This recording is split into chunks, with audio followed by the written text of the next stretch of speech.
This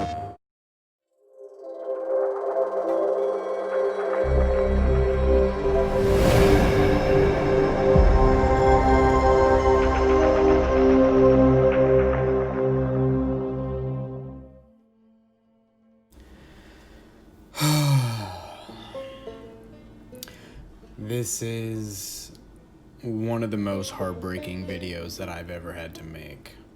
Let me take you back in time to 2011.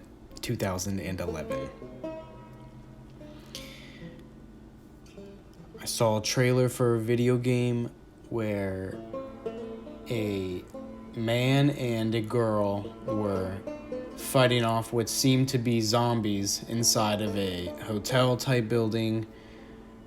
And I remember seeing that it was for the PlayStation 3, and the whole trailer was in-game footage. And then at the very end of the trailer, they're running down the hallway to the doors, and she says something along the lines of, "This is our routine. Day in and day out, all we do is survive." And then they bust open the doors as they run outside, and the camera pans up and you see a city covered in grass, covered in foliage, covered in nature, with cars broken down, buildings shattered, streets crumbled. And then the girl says, "He tells me people used to live here, going about their day-to-day lives. It must have been nice." And then the words, "The Last of Us," appeared on the screen. I will never forget the way that made me feel. I will never forget the feelings that I had in my heart. This was in 2011, mind you, okay? 2 years before the game ever came out. And I knew, I was like, I don't have a PlayStation, but I need to play this game. This game looks like a masterpiece already, just based on the trailer, based on the atmosphere, the setting, the graphics, the music, everything there. Everything that was going on in that trailer. I fell in love instantly. It was love at first sight, okay? That's what it was. It was love at first sight. Whether you believe it or not, I'm just telling you what happened to me.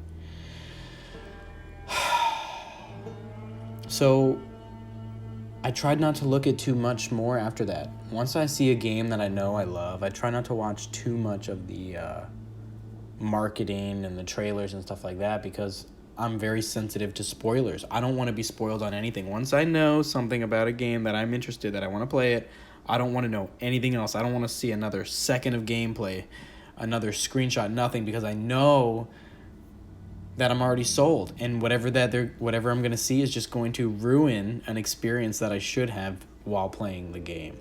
So I stayed dark on the marketing for the next year or so. And then the game finally came out, June of 2013. Guys, I'll never forget this, okay? I will never forget going to GameStop. And I didn't own a PlayStation, mind you. I did not own a PlayStation. There was no way for me to play this game. I was in college at the time. And I remember I had one friend who had a PlayStation. So I bought the game. I went over to his place. And I said, "Listen, man, there's this game I have here. It's called The Last of Us. It looks like a masterpiece. I'm pretty sure it's going to be one.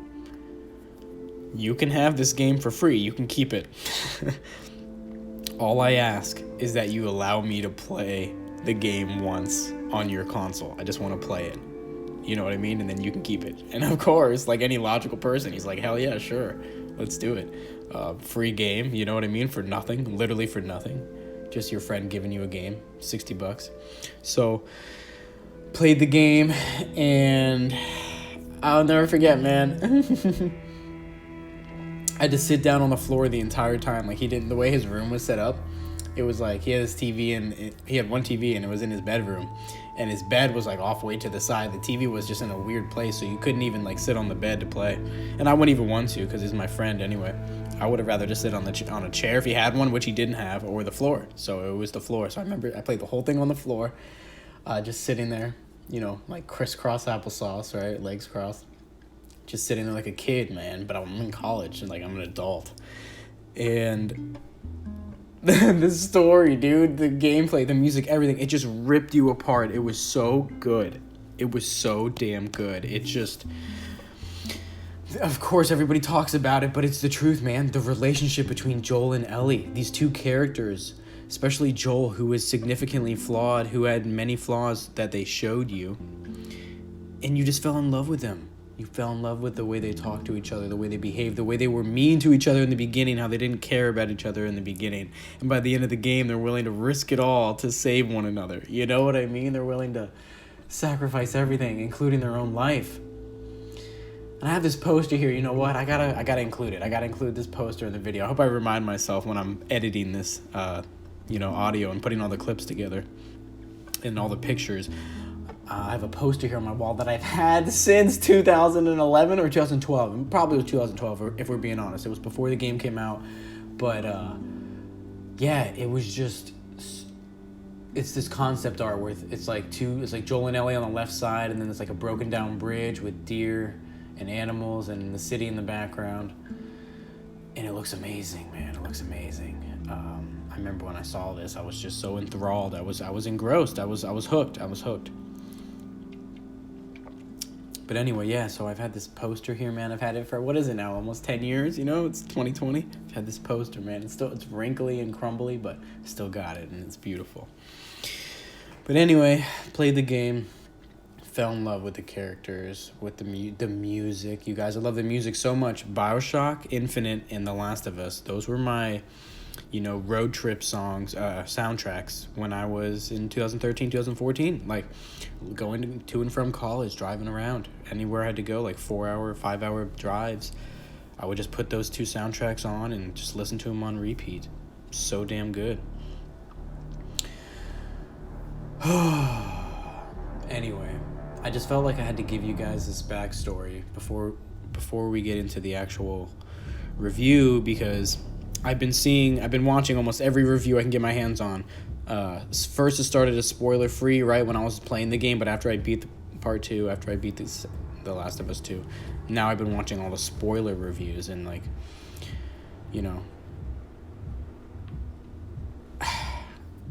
I mean, I hope that I can bring something different to the table, more information, more passion, more love, and hopefully point out some things in the game that you haven't seen, that none of the reviewers have pointed out at all either, or have passingly pointed out. Hopefully I can add something to the discussion here, because I just feel like I want this to be a very logical review. I like to use logic, truth, and facts and all that. Of course, that's going to be the basis, but you bet your boots there's going to be some damn emotion in here. There's probably going to be some curse words and some passion and some fire going on in here, because of how much I love this franchise and I love the first one, and how much they fucking destroyed the characters in the second one. So, I know this is a very long intro, but in case you haven't figured it out by now, well, there's a very important question that must be asked, The game released in 2013 in June, the first one, and it won Game of the Year, okay? It was Game of the Year. And I wanted there to be a second one. As soon as I beat the first one, I wanted there to be a second one. I wanted there to be a second, and I wanted there to be a third. But hopefully we will get into all of that later in the video. So we waited 7 years for this game. It got announced in 2016. And then finally came out June 2020. So literally about 7 years, if not over 7 years, since the last game came out. And the question we all have to ask ourselves is, did it live up to the first one?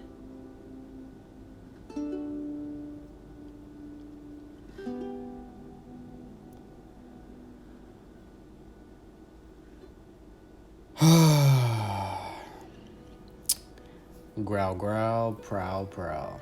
Hello everyone, I am the Lion of Truth. And today we have a Last of Us 2 review. Psychological analysis. I am going to be going in-depth, deep dive into this game, into the characters, into the music, everything. And we are going to talk about this game, its positives, its negatives. And in the end, we are going to give it a score. So I guess we should just jump right into it since that intro was so damn long, and I apologize for that, but I just feel like it had to be said. And for preference, by the way, or for reference, my rating of the first game would be about a 9.5. 9.5, 10 once it gets, it's a 10 out of 10 game once you get, everything up-resed, 4K 60 frames on the PS5. Once everything's up in that, yeah, it's a 10 out of 10 game. Really is. I love the first game. It's a masterpiece. It really is. The relationship, combat, music, storyline, everything, just the world building, it all flows together so well to create this seamless, beautiful, heartbreaking yet hopeful story. And so that's the first one. Okay, just to give you guys a reference. So as we go through this video, you can know. And I have the video. If you don't believe me, I have it on my channel. I played through the whole game. I didn't have a channel obviously back when the game came out, but I just played it recently just to get ready for The Last of Us 2. You can check my playlist. And you can also check my Last of Us Part 2 playlist as well, where I played the entire game blind on the hardest difficulty. No walkthroughs, no looking up anything, no hints, no tricks. Almost no HUD. I turned everything up to 11 where I could get my butt kicked, and So the structure of this video is going to be as follows. I'm going to be rating the game on 4 main criteria, that being in this particular order as well. And they're going to be 1 to 10 ratings. We're going to talk about the graphics. We're going to talk about sound. We're going to talk about gameplay. And finally, we are going to talk about story. As I am recording this audio, I'm realizing that this is going to be a very long review, possibly the longest review on YouTube as of right now, which I've also done for, I believe, The Joker, and I believe Neo 2. Both of those pieces of media, the Joker movie and Neo 2 video game, I did reviews on, and I think if it's not the longest review in the world, it's one of the longest reviews for both of those, and this is probably going to be the same. I have a habit of reviewing things that I love, that I have a very strong passion and feelings towards. I have a habit of reviewing them in a very long, in-depth way.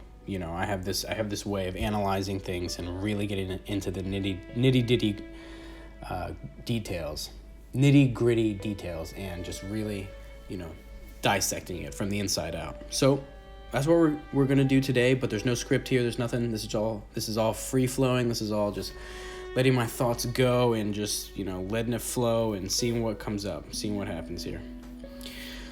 Okay, so.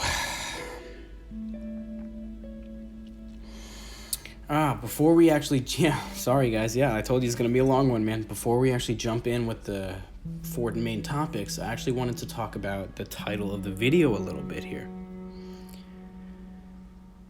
Hopefully I did a cool animation and you saw it there with the title screen, and I'm meaning to title this video The Last of Us 2 review, They Mistook Your Resonance. Now, what do I mean by that? And for those of you that, didn't play the game, or if you played the game and you didn't look at the journal a lot, then you would have no idea what that means. Well, basically, in the game, Ellie keeps this journal. And throughout the entire game, she sees things in the environment, or story details happen, story events, and then she opens her journal, she writes about it in the journal, and then she draws pictures, about the particular events.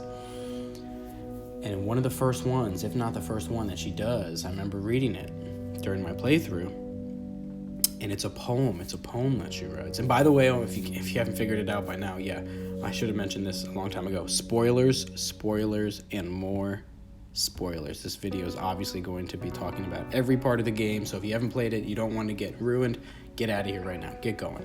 Shoo away. Come back after you play the game and then watch the rest of the video, because I don't want to ruin it for you. But if you don't care, if you already played, then let's keep going. So, she is she's writing in her journal, and the poem she writes is a beautiful poem I suggest you read it. But my favorite line, and it's possibly my favorite line in the entire game, in the whole damn game, I think my favorite line is from a poem in her journal that occurs in the very beginning, the first 3 hours of the game. The poem is obviously about Joel, and it's about, her love for him and how she can't get over what happened.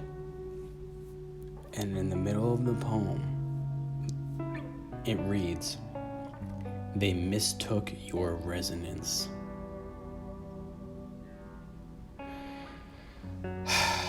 And for those of you who don't know, resonance means vibration in physics. In astrophysics and the electromagnetic spectrum, it's talking about light. Basically, she was talking about his vibe, his energy, his personality, his life force, who he was. They mistook his resonance. They thought that he was something that he wasn't. They didn't understand who Joel's character was, who his person was. And I thought that was... Alright guys, I'm sorry. My video, for some reason, deleted all my audio for this next section here. But I'm just going to record it now to the best of my memory, and it should be okay. So basically, the review is going to be broken down into 4 categories, 4 subcategories, and each one of them is going to be weighted equally just for the purposes of this review, because I believe these are the 4 most important parts of the game. However, I think we could all agree that the story is the most important. So the 4 things we're going to talk about in this order are graphics, sound, gameplay, and story. So we're going to start off with the graphics and the sound here. That's the 2 parts that got deleted in my review when I was editing right here. It's just gone. I don't know why the audio is not here. I'm just looking at this, waveform, and it's just blank here for this part. So the graphics, man, this is one of the most beautiful looking games I've ever seen in my life. I mean, one of the most beautiful. It is top 5, you know what I mean? It's up there. God of War, Death Stranding, Spider-Man. This game is top notch with its graphics. It's 30 frames per second, 1440p, and it really, the 30 frames I don't like, but the graphics itself, oh my god. Just from the leaves, man, all the foliage around, the water effects, the dripping water effects in the rain, and how it goes on your clothing and on Ellie's hood, and how when she gets wet and inside of lakes and pools and stuff like that, pools of water, how it just dampens her clothing and is dripping off. And when she's running, you just see her shirt swaying in the wind. I mean, little tiny attention to details, man, with the graphics and the animations, how everything looks, the facial expressions on the enemies that you kill. It is just miraculous. How brutal everything is, how it looks, and the nature and the animals. It's breathtaking, really, truly. It truly is. So graphics for me, man, 9 out of 10. It is great. It just needs to get up to 4K for me, and it would be close to 10 out of 10. And I really kind of wish there were just more varied environments. That would be my gripe. But however, Abby later in the game, she gets to all the awesome environments too. There are some pretty cool environments in the game, but the enemy character gets to experience most of those, which really makes me upset. Graphics, 9 out of 10. Spectacular. The sound it includes everything, in my opinion. It's the audio, the enemies, the nature sounds, the music, the weapons, all of that is included in audio for me. And it's great. It really is. It's good. It's really good. The music is spectacular. The sounds of the guns and the punchiness of them, the way they reload, and you could just feel the clips falling out of guns and getting placed into guns, and the bullets, echoing throughout the distance, and the arrows flying through the air, piercing through the air, and landing and hitting their target. I mean, everything has such a great, visceral, heavy sound. Ellie, the footsteps you have when you're walking around, treading through water, the little pitter-patter of the water droplets everywhere. I mean, it's great, you guys. It's great, I think originally I was going to give it a 7.5, but I know why I was going to do 7.5. The one gripe I have with the sound is there's no 3D audio. You can't hear things above and below you. So basically, all video games ever, you cannot hear anything that's above and below you. I don't know if you guys ever knew that. Height is not involved in the audio sphere of games, which sucks to me. PlayStation 5 is going to change that, they say, right? We're going to be able to hear things, not only surround sound around you, but above and below you as well. But Uncharted 4, there's a few games on PlayStation 4 that allow it, with the audio being, they call it 3D audio. And Uncharted 4 has it, guys. You can go to the PlayStation headset app, and if you have a gold headset or platinum, you can download the specific audio file for that game, and you can play it and hear the sounds above and below you. They have one for Uncharted 4, but guess what? They don't have one for Last of Us 2, which means they did not put as much effort into this game as they did into Uncharted 4 in terms of the audio. And that makes me very sad, very upset. I want to hear clickers and infected above me or below me, creeping around down low. So I just want to be able to hear things all around me more realistically. There were so many times in this game when I was hearing something that I thought was right next to me, I would turn and look to my left and no one's there because they're above or below me, but the headset isn't registering that sound correctly. And it ruins the immersion, and it ruins the experience, especially the heightened sense of fear that you have during those moments. So definitely the sound should be getting an 8 or above, honestly, but because of that lack of 3D audio, which I know they have the technology to do, which they just failed to do for whatever reason. They have it because I know they have it because they did it in Uncharted 4. But because they chose not to, and they didn't utilize the audio to the best of its ability, that gets knocked down for me. You could argue it should be an 8.5, and then it ends up being an 8 because of the lack of it. Either way, it's around a 7.5 to an 8. The sound is great. The sound is very good. There's no other way to put it. There's no way around that. Love the sound. So that's it. I'm trying to think of anything else with the graphics. Just the attention to detail with the animations, man. Just how you're walking around through the foliage and how it bends out of your way. The reload animations, the zombies, the way they hurl themselves towards you and, sway as they walk. It has a very realistic yet heavy feel, and it's just scary. It's unsettling. The enemies, how they creep around corners, the way they look around corners, it's very realistic. And then sometimes they'll just immediately turn around and look behind them, which is exactly what you would do in real life. If you were looking for somebody in tall grass or around corners and stuff, you would look really quick and you would back up and go the other way and stuff, And they nail all of that stuff, in my opinion. They really do a fantastic job. One thing I want to comment really quick, there's this picture you're looking at right now. It's the one open part of the game, the one open world segment of the game where there's a lot of free roam and 5 buildings you can roam in and just, look around. I really was hoping for a set piece here or something where you were just running through the field of grass with your horse and just having hordes of zombies chasing you or something like that. I think it could have been a great set piece that they didn't do anything with. A great location for a set piece, and it would have looked so beautiful in the city covered in all the grass and the greenery and nature coming back. The contrast with the beauty, with the horror of the infected just sprinting through the field, running at you and chasing you down if you're on a horse or even running on foot. Either way, it just would have been so epic. And then it would be cool if you could lure them in, a pile of them, lure them into the bad guys, wherever the bad guys are, the enemies, and just have this crazy battle go on. I was really hoping for something like that. We didn't get anything like that in this game, but I really wish we did. I wish we had more encounters with the zombies, with the infected, where there was an absurd amount of them, an overwhelming number. The only time I remember that really happening was with Abby in the very beginning, when you're running away from the zombies. You're just running from them as her, and I thought that was a great scene. It was a chase scene. I loved it. I wish there was more of that with Ellie and stuff like that, but we didn't get any of that. But yeah, otherwise, like I said, graphics, top notch, 9 out of 10. The lighting was spectacular. The HDR was great, even though the HDR doesn't register well on the PlayStation 4 for some reason. When you're streaming on Twitch and YouTube, it gets all fuzzy. It makes the whole screen look red. It's weird. It's really weird, man. I hope they fix all that crap for PS5. But the HDR, trust me, it's beautiful. You want to play with it on. It makes everything look really natural.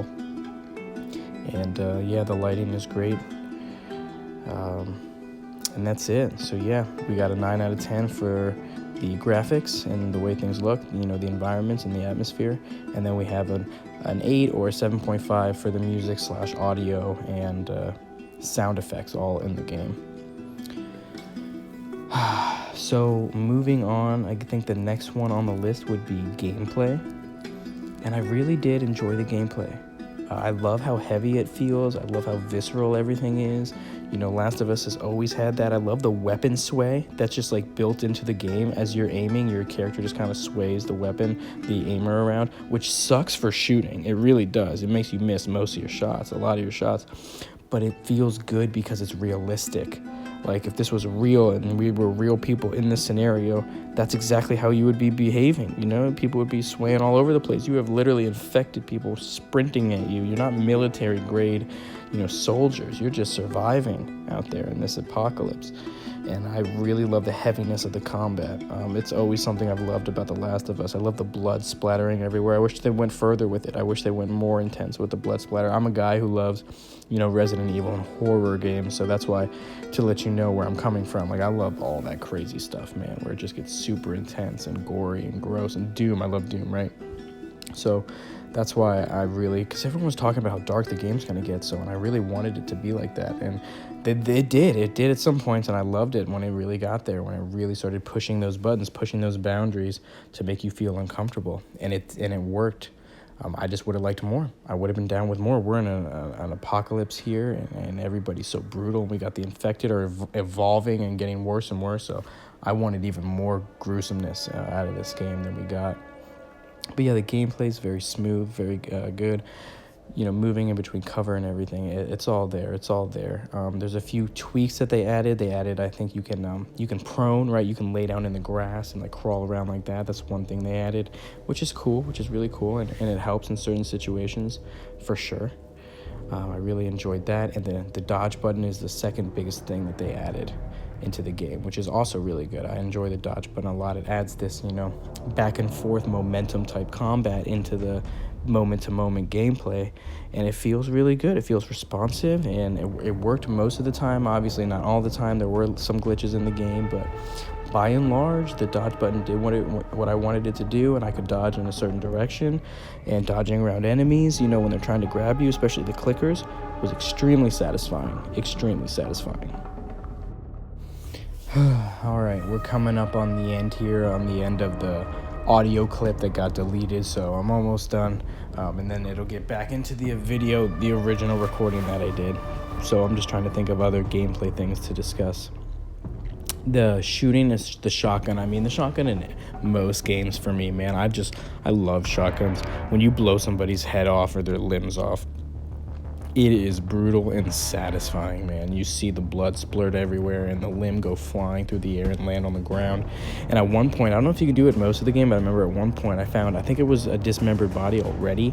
You could like kick the foot around. You could walk up to the foot that was laying there on the ground. It was cut off the person's body, and you could just kick it as you walked. Your character would just kick it and it would slide across the ground. Very realistic. I like that a lot. So I just love the visceral combat. When you hit somebody, you really feel like you're actually doing damage to the person and they're getting weaker. It has this great visceral, intense feeling of combating connection when you land on your opponent or smack them into the environment around you. It just has this very satisfying feeling to it in animation and sound effects. It all comes together in this beautiful symphony of gore and violence that you just get lost in. You get lost in the moment when you're doing these things, and it's really great. One thing I do remember smashing a guy's head into a window, expecting the window to shatter and blood to go everywhere, but it didn't. It was just blood on the window and everything, and he died. It was still satisfying, but I really wanted that window to shatter and to just explode in all directions when I smacked his head into it, but it didn't do that. But yeah, so you get to pull, when you're pulling an arrow, I only did it like once or twice, pulling an arrow out of myself. Like, it just, you can feel it like getting caught in her skin as she's yanking it out and the pain she's going through.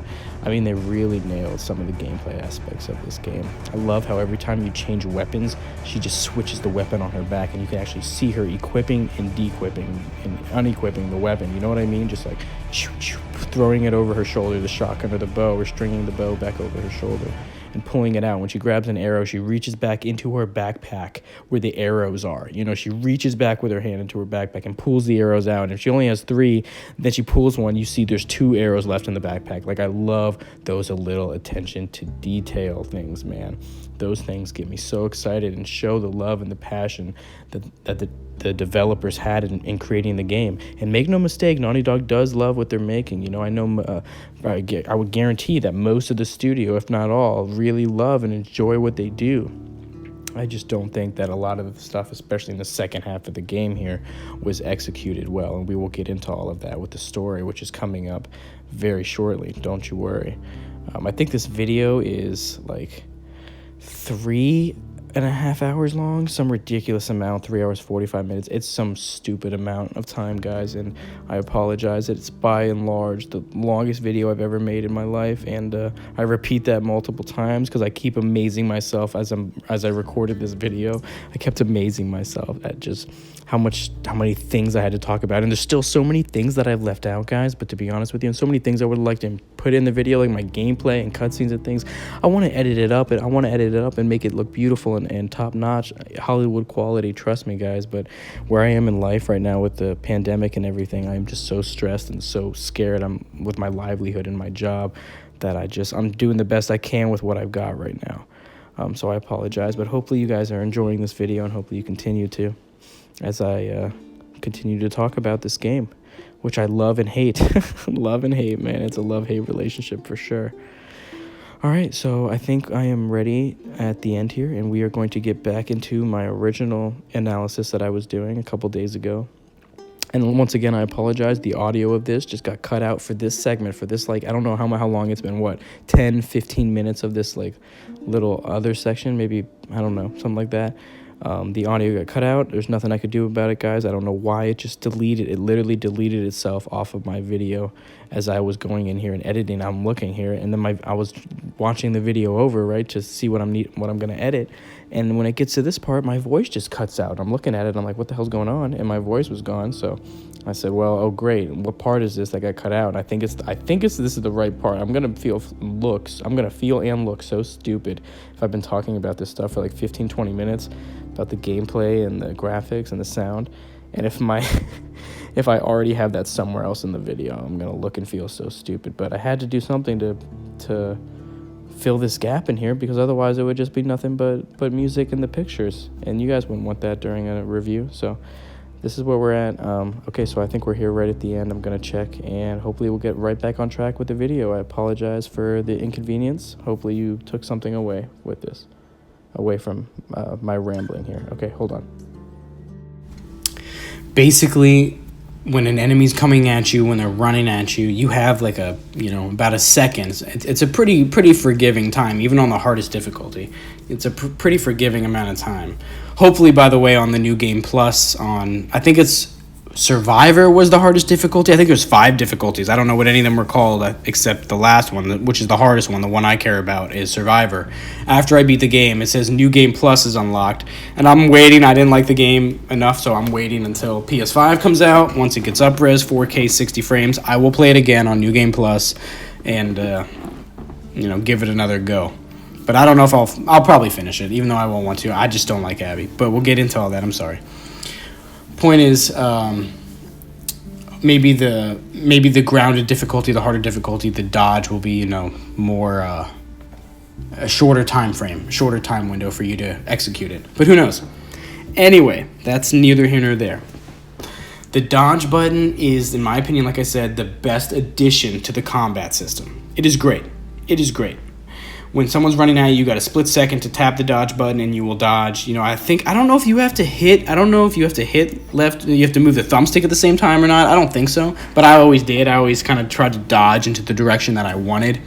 And it's very fluid, it's very smooth. It feels satisfying. It actually feels like you dodge them, like you dodge the attack, which most games don't do very well. Most games do dodge mechanics terribly because you just don't feel like you feel like you're just, spamming it, and it's not satisfying. But the way they did it here, it's like as if the arm is coming to swing at your head, and you duck right underneath it and move to the left, and it just feels right. The distance between your body and their attack, the speed it takes to execute, everything about the dodge is great. I really love the dodge in this game. It adds this fluidity to the environment, to the gameplay, to the moment-to-moment gameplay.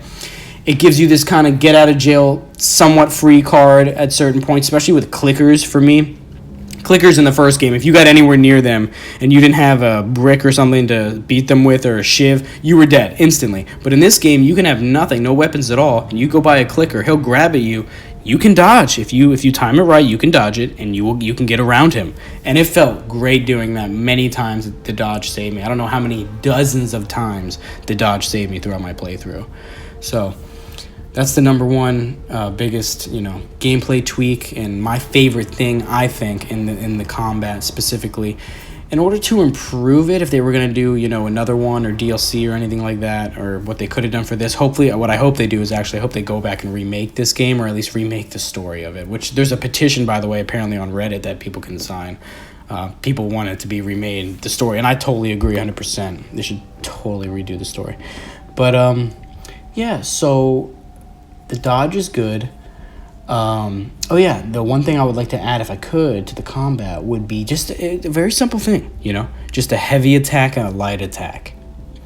I feel as though if they did heavy attacks and light attacks, and maybe, not only have those, you gotta have combos between the two, and then just have different heavy light or heavy attacks where you have if you have squares, the normal attack, right, you could have another one in there, I don't know, like triangle or a different button, who knows what other button they would have had, doesn't matter. If you hold that button, like if you hold square, that'll do your heavy light attack.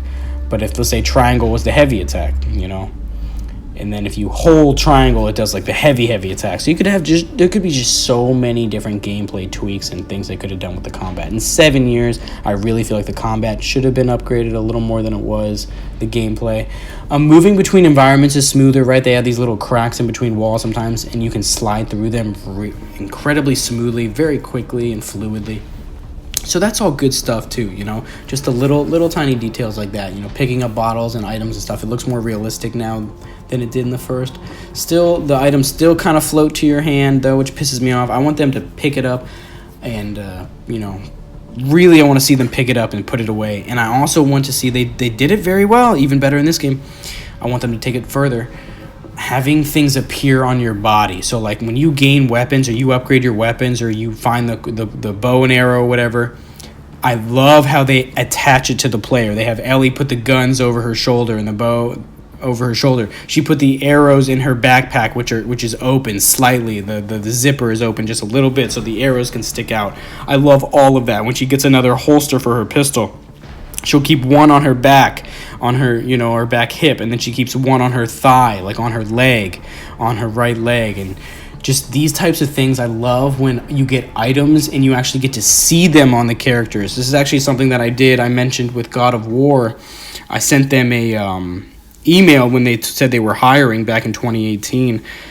I actually almost got a job offer from them. It was crazy. I got an email back saying that their senior gameplay designer liked my proposal. I sent them like a 10-page thing, guys, just free-flowing, talking about God of War. That's how much I love God of War. I sent them this huge review. The video's on my channel where you can go see. I forget where it is, but it's on there somewhere in probably in the God of War playlist.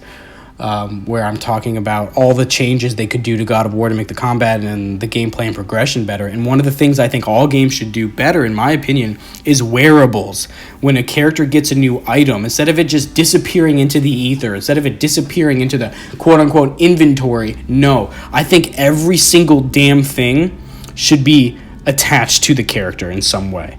So if you find a ring in a game, guess what? Your character should be wearing that ring from henceforth, there on out. You find a necklace, they should wear that necklace. And like these types of things, I always think that they should have powers attached to them. Instead of just having a invisible upgrade where you just take some pills and, your health is bigger or stronger or whatever. No, there should be some kind of change in the character into their body in some way to show that they've gotten stronger or whatever, what have you. I'm not sure how they could do that in The Last of Us. It'd be more difficult, but I'm talking mostly like in fantasy games and things like that, like Zelda and God of War, where you can actually show that the character is stronger. They could glow differently, have different, like I said, beads, necklaces, rings, earrings, clothing items, boots that do certain things, like the hover boots in Zelda. Like, I want things to be on the actual character, so that way you can see how the character progresses throughout the story and how you change them from being a total little scrub with, a wooden sword and a wooden shield and no shoes at all, to wearing, the Master Sword, the Hylian shield, and the hover boots. You see what I mean? How you upgrade the character and you see their change and personality and physicality. I would love to see that represented to the nth degree, an even higher degree. Last of Us does great. It does fucking great with that, man. I loved how when I put the scope on the sniper and then I put the sniper back on my back, it still had the scope on it. I loved that stuff, man. You could just see how everything fit on her back, You had everything there equipped, but there still were a couple guns that you had that would disappear into nothingness, and that kind of upset me. And if that means that we can't carry as much, I'm all for it, man. Like, I want the game to go even deeper. This type of game, if they do a third, like, I would want, have eating and drinking and stamina, have all that stuff in there. So when I'm running away from zombies, I have freaking stamina. I'm going to get tired if I run for too long and then I, have to walk for a while. I want all of that kind of stuff in the game where you get too low on your drinking. You need to drink, otherwise your character starts wobbling because they're dehydrated. They can't run straight. They can't shoot straight. I want all of those types of things in a type of game like this, in a Last of Us type game where survival is the name of the game. Are you kidding? I want everything to just be incredibly, dense and dark and dreary, and I have to micromanage my body and everything about it, and how much weight I'm carrying. If I'm carrying a lot of stuff, I should be heavier. I should run slower, That's the way I look at this kind of stuff, and there was none of it. There was none of that here. Like I said, they added the dodge, they added the crawl, and I'm trying to think if there's any other gameplay things they really added. Otherwise, everything's just polished. It was just polished up. But that's something you would expect in like 3 years, not 7 years. You see what I'm saying? In 7 years, you'd expect a more dramatic gameplay jump. I don't think you can attack people from above either. Like, they should have added those types of things. I didn't really try because I didn't think you could. But if you can, correct me if I'm wrong, guys, please. That would be cool to be able to do underneath assassinations, right? If you're underneath somebody and they're walking above you, Splinter Cell style, grab them, throw them over the edge type deal, or if they're underneath, jump on top of them, crush them. I don't think they had that in this game. They might. I just didn't see any of it. So let me know if you guys saw any of that. I think that would be a great way to improve it, the gameplay. Yeah, there's a million other things they could do, man. But they didn't do it, so it's still good. It's still solid. So for me, 7.5. It's right there with the sound. 7.5. It's above average. It's good. It's solid gameplay, but it's not a 10, not a 9. And if they went a little further with it, they could have, really done some interesting stuff, man. Really done some interesting stuff. Like I said, what is there, it's good. It's great. Like, when it works and everything's flowing, it's great. It truly is. How you upgrade your stuff, the animations of the reloading, scouring for bullets and stuff, crafting, how you can craft on the fly in the middle of a battle. It's great. It's all really good stuff. But looking at it by itself, it would be like an 8, But just comparing it to the first and being like, okay, that was 7 years ago, and it's so similar to that. Yeah, it's got to get knocked down a little bit. 7.5 for the gameplay. So that's that. Oh boy, here we go, guys. Here it comes, the mother of all parts of this review. The story. I don't know, man. I don't even know if I can record this part right now just because I know this is going to be long. I know this is going to be arduous. It's going to be tedious. It's going to be... it's not going to be good. It's not going to be good. I have a lot to say, and most of it is not good. There is some good stuff in this. The praise that I have to give this story in this game, I will sing the praises all the days of my life, because what it does well, it does very fucking well. But what it does poorly, what it does badly, it does really fucking badly, and on the nose, distasteful, uninteresting, uninspired. Yeah, so I think what I'll do is I'll take a little break right here. We got through most of the review. Whew, this is pretty long. I don't know how long it's been so far. If I had to guess, I'm just throwing a number out there. I'd say it's where I'm about right now. I'm probably about 45 minutes in. If I had to guess, that's what I'd say, how long I've been talking about this so far. I have no idea because I'm not looking. I don't have any clocks near me. I just have my screen here, which is showing pictures, right? I just have a couple pictures of the game going to kind of inspire me while I'm talking. So that's all I see is just a picture slideshow of screenshots. By the way, I don't know if I said it. Every single one of these screenshots, every single image here you see, from number one all the way to the very end, every picture was 100% taken by me during my playthrough. If you don't believe me, you can go through, you can watch my playthrough, and you can see during the cutscenes and stuff like that, most of the time I would talk about it and be like, oh my god, it's beautiful. I'm getting a picture of this. And you can see the little picture icon appear on my playthrough while I'm playing the game. I have 14 videos, hardest difficulty. It's all up on my channel, the whole thing. You can see it now. By the time this video's up, you'll definitely be able to see the entire playthrough, 100% guaranteed. So check that out if you're interested. It's blind. I didn't ask anybody for help, didn't look anything up. I just explored the whole world and checked everything out for myself. I wanted to really dive deep into this game. So that's what I did. I think the whole game took me about 35 hours. I'd have to check and see. I have to check one of my last streams and see what the saving was, what the playthrough time was. Well, I thought I was going to take a little break, but maybe we're just going to keep going. Maybe we're just going to keep jumping right into this. What do you guys think? Should we?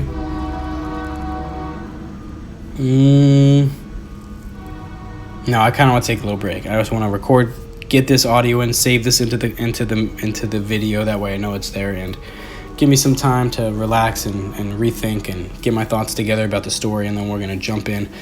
Because the story itself, I don't know how long I'm going to talk about it. It could be as long as this entire video has already been. It depends how pissed off I get and what I think about at the time. Because I'm not going to write anything down. I'm not doing a script. This is all free-flowing. I think that's one of the best ways to really get your thoughts across to people, is to just free flow, let the thoughts go, let the words come out as they come, experience the positive, the negative emotions that you have in the moment while you're talking about the subject. Just let it flow through you. I think that's one of the best ways to do it. I've only done a script, I think, for 2 videos, ever. I think I did one for Joker, and I think that's it, actually. I did a little bit for Neo, but it wasn't even a script. It was more like an outline. And that's kind of like what I'm doing here. I just had a basic outline with a couple things. That's all I really had. I had the graphics, sound, gameplay, story. That's all I had written down there. Later, we're going to talk about Ellie's performance. I'm going to address the company itself and Neil and the writers.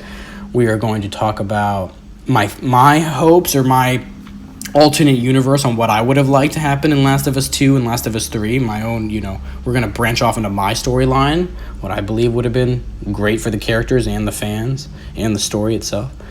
And then that's it. Yeah, we'll do the outro, and that's it. So that's literally all I have written down here. It's like this bare bones little kind of blueprint, just a couple words, key points that I wanted to discuss. So, and we got through most of them. Like I said, right now we're on story. We're on the last of the 4 parts that I have. So if you start doing the math, you see I have a 9 for graphics, I have a 7.5 for sound, and a 7.5 for gameplay. That's where I'm at as far as my rating so far for the game. And we're gonna average all of them together, and that's gonna be the final rating for the game in the end. So the last thing is story. All right, I think I'm ready to talk about the story. No, I'm not. Who am I kidding? I'm not ready.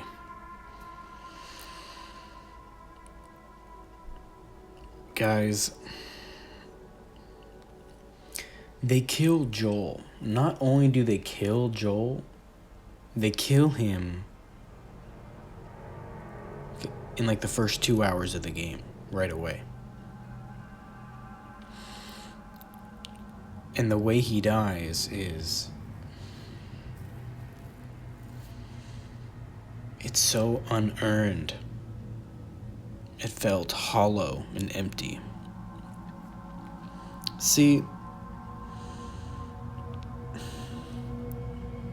if they wanted to kill Joel, that's okay. I could have accepted it in some way, even though most of me wouldn't have. Over half of me would not accept that. I wouldn't have killed Joel. We'll get into that when we get to the point where I talk about my version of this story. But, okay, fine. We're gonna kill Joel. Okay. I was expecting it at the end, 3/4 of the way through, all the way at the end, the climax. That's when I was expecting it, man. Not right away. Not being the first major thing that happens.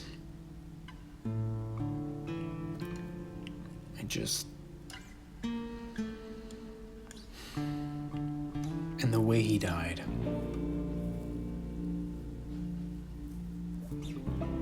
To me, Joel deserves a death where he's fighting off, 100 infected or, dozens of hunters and enemies. while he's saving the town or saving Ellie, something, you know? There's a infinite number of things they could have done. But instead, he saves Abby from getting killed. Multiple times. Him and Tommy. Both of them. Does she have any remorse, any second thoughts, any, reconsiderations? Nope. Just tortures the guy, kills him.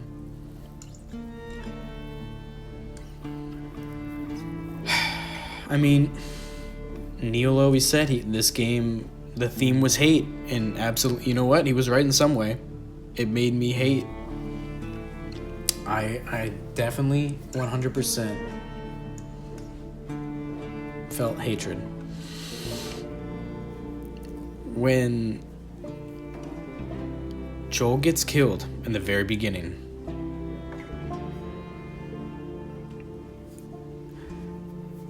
seeing Ellie's face and her reaction to everything, her acting, combined with the situation and me processing the situation, when she finally hit Joel in the head and killed him, oh my god. Like, I will tell you what, man, I was hurt in so many ways. I was broken inside. I was like, they ruined the franchise is the first thing I was thinking, because they're taking away any love and connection we can have in memories, future memories that we can have between Joel and Ellie. They're just eliminating them forever in canon, in this story now, right at the beginning of the game, when we have had nothing. We've had zero interaction between the two characters this entire time in this game. Joel's dead. You just kill the main character. In the second game. So I was so angry, and I had hatred in my heart for that, for why they would choose to do this. But then at the same exact time, since I'm not the creator, I didn't make the game, I'm just the player, I'm going to experience it and try to go through the emotions. Whenever you experience art, you guys, you want to always try to understand what the artist was trying to say. Don't go into it just thinking your own opinions. Try to think, what was this person, he, she, it, whoever is the artist, what were they trying to portray? What was the message they were trying to get across? What language were they speaking? What emotion did they want me to feel? What did they want me to be looking at? What did they want me to hear? Right? Try to think of it from the artist's perspective. And when you do that, I believe you can delve deeper into art and really start to understand the root of its cause and its emotion. Its origin, where it came from. So I'm like, okay, you know what? Fine. You want to kill Joel? I'm so mad that you did that. Oh my god, I'm angry. But I want to see this story through. They keep saying you got to play the whole thing to understand, and the context, because of the leaks, right? You guys all saw the leaks. They keep saying, play the whole story, then you'll understand this is a masterpiece. You got to play the whole thing to get the context. I'm like, fine, I'll give it that fair shake. You want to kill my favorite character. You want to make me feel hatred. You want me to feel anger and aggression and want revenge. I will. Yes, I am feeling this. I was into the story. I was like, okay, I want to kill each and every one of those people that killed Joel. You know what I mean? Each and every one of them. And I was planning out reasons why. There were like one or two that I didn't care for, like I wouldn't be interested in, because I don't think they had any active role. But it's the ones that like were holding Joel down physically. Abby, of course. The one that shook Tommy's hand. Shake hands with the man, and then you beat him. The one that hits him with the pistol and beats Tommy down. The one that holds Tommy. All of those people. I think it was like maybe one innocent one then. I guess when you really think about it, I don't know. Maybe none of them. Maybe every single one. Either way, my point is, I had the hatred. I had the negative emotion that they wanted us to feel. I was into it. I was like, okay, we're going to do this. Fine, I'm going to see this through. I'm going to take care and kill each and every one of these people that literally helped ruin the franchise. They helped to ruin it. Abby being the heart of the cause of what has absolutely destroyed this franchise now, in my opinion. And by the way, guys, when people speak negatively about something, with passion, you know, a lot of times it's because they love that product. They love that piece of art and they just want to see it be its best. That's how I am, okay? I don't spend my time complaining about shit that I don't care about, okay? I'm not going to make videos on shit that I don't give a crap about. And if I do, it'll be like a 1 or 2 minute, couple minute video, you know? Won't be that long. But something I really love like this, and it's going to be over an hour long, you bet, like, yeah, if I say negative stuff, you know it's coming from a good place, man. I'm trying to make the franchise and the whole world better. I'm trying to make it all be better than it is right now, you know? And I want to see it grow into the best thing that it can possibly be, you know? And I just don't think what they've done here is that. I do not think what they've done here is pushing this franchise to be the best that it can be. I just don't. Yeah, so I'm there. I'm feeling the emotions with Ellie, you know, heartbroken that Joel's dead, so angry at the writers and director for going this road. And you can see my reaction. I have my reaction of the whole thing. It's on my channel, of course. My energy, I'm just like, no, why? But then I'm like, okay, that's fuel for me to carry us through the whole game. I'm like, all right, fine. You know what? It's not going to make it better, but it's going to be better than nothing. You know what I mean? Like, there's nothing that can help us now because Joel, our favorite character, is dead. So there's nothing that can remedy that. So as far as the story goes, the next best thing is just getting revenge on these people that not only killed him, but tortured him. They tortured him. They tied up his leg. First, Abby shot him with a shotgun. Then, in the leg. Then they tied it up so it would stop bleeding. They cut off the circulation so he would stay alive and stay conscious. And then she proceeded to beat him with a golf club and killed him. And it's funny because before this, you got to play as Abby, which I did not want to do at all. I did not like it at all. We got to play as her, and I didn't have any interest in this character, and I still don't. And I remember I was like standing there. I have the video. It's funny, the chase scene, right? Where I'm standing there, I'm just loading up my stream, and then all of a sudden a zombie just like walks out of the woods. Like my stream started, the game was started, and I was just like, you know, sitting down, putting my headset on, and a zombie walks out of nowhere. Like normally games don't do that. When they spawn you in, they normally keep the enemies far enough away so they don't see you. But this was different. This guy just eventually wandered in and came up, pushed him, walked out of the trees with snow. He hit the branch and like a bunch of snow fell on him. It was such a beautiful sight. And yeah, he saw me and came at me. And then I had to run, and it was this beautiful chase scene. And I was playing at this person I didn't know anything about. I didn't care about her. But running with her and her almost dying, I started to care for her. I was like, okay, you know what? Just for a split second, I started to care. I was like, oh, okay, like this is just some random girl, you know, out doing her thing out here. She's looking for somebody. I don't know what her deal is, whatever. She's just doing her thing. And yeah, okay, cool. So we're running from the zombies. I'm like, all right. You know, the way she screams and was, you know, talking to herself, I really started to feel for her. And then she almost dies, and Joel saves her life. And I was like, all right, cool, nice. And I was thinking to myself, I remember hearing one of the leaks about how this girl might be the bad girl or something, and she might be the one who kills Joel, because Joel dying was one of the leaks that I heard, and it broke my heart, and it turned out to be true.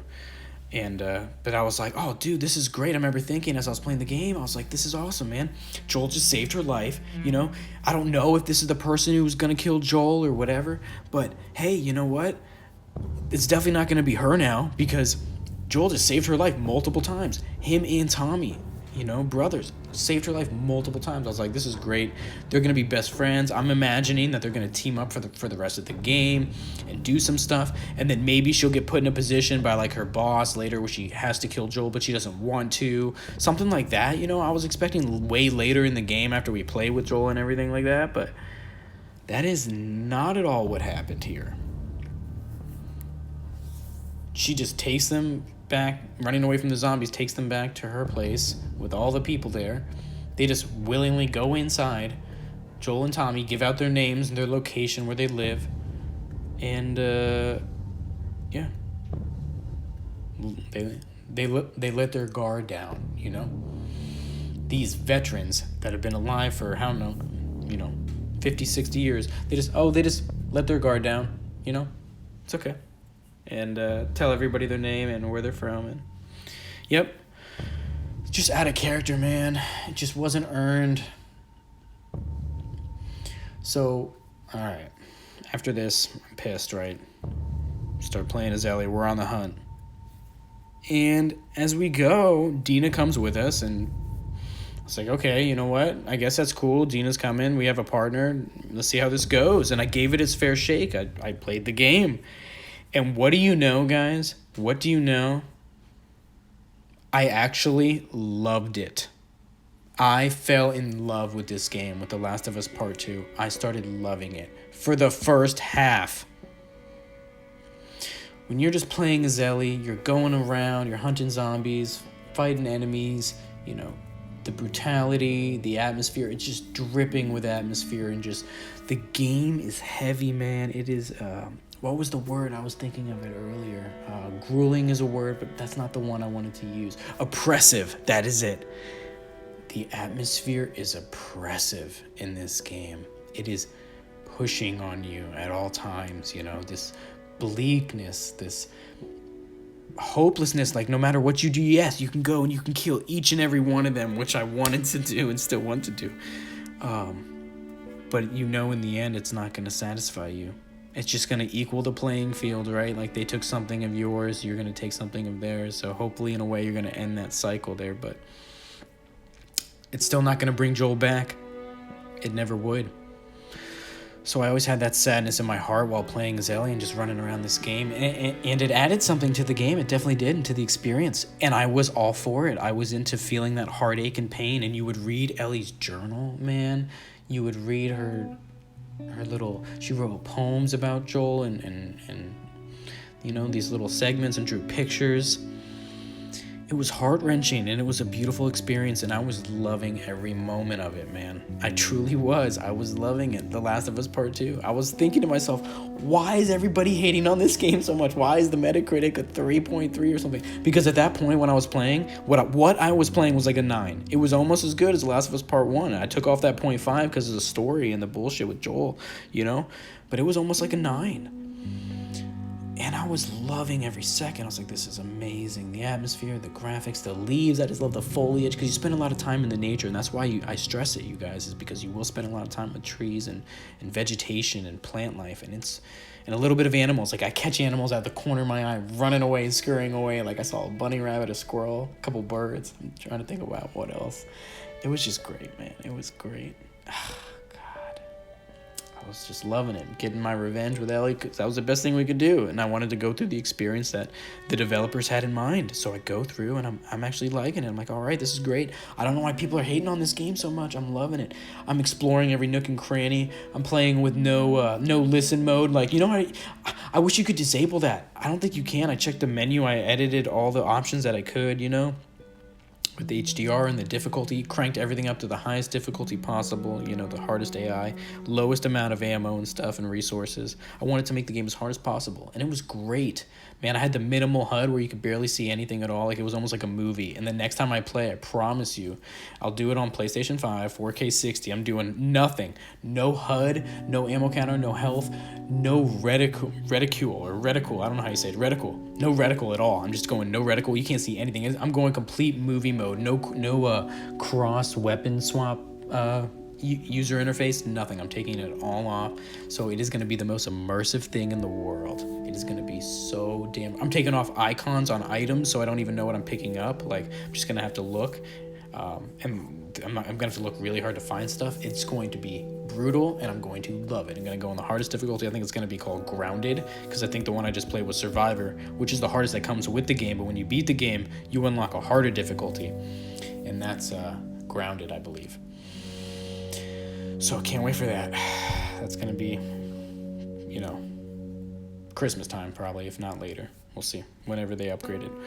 Anyway, so I'm loving it, man. I'm going through the first half. I'm like, this is a spectacular game. The music's fantastic. The acting, Ellie's performance is top notch. I can't even begin to describe. To me, I think it's a Oscar-winning performance, in my opinion. One of the best acting performances I have ever witnessed in my entire life, hands down, period. It's up there, in my opinion, with, Joker from 2019 and Heath Ledger's Joker and The Revenant, Leonardo DiCaprio. It is that high quality of performance, in my opinion. It is, Ashley Johnson knocks it out of the park.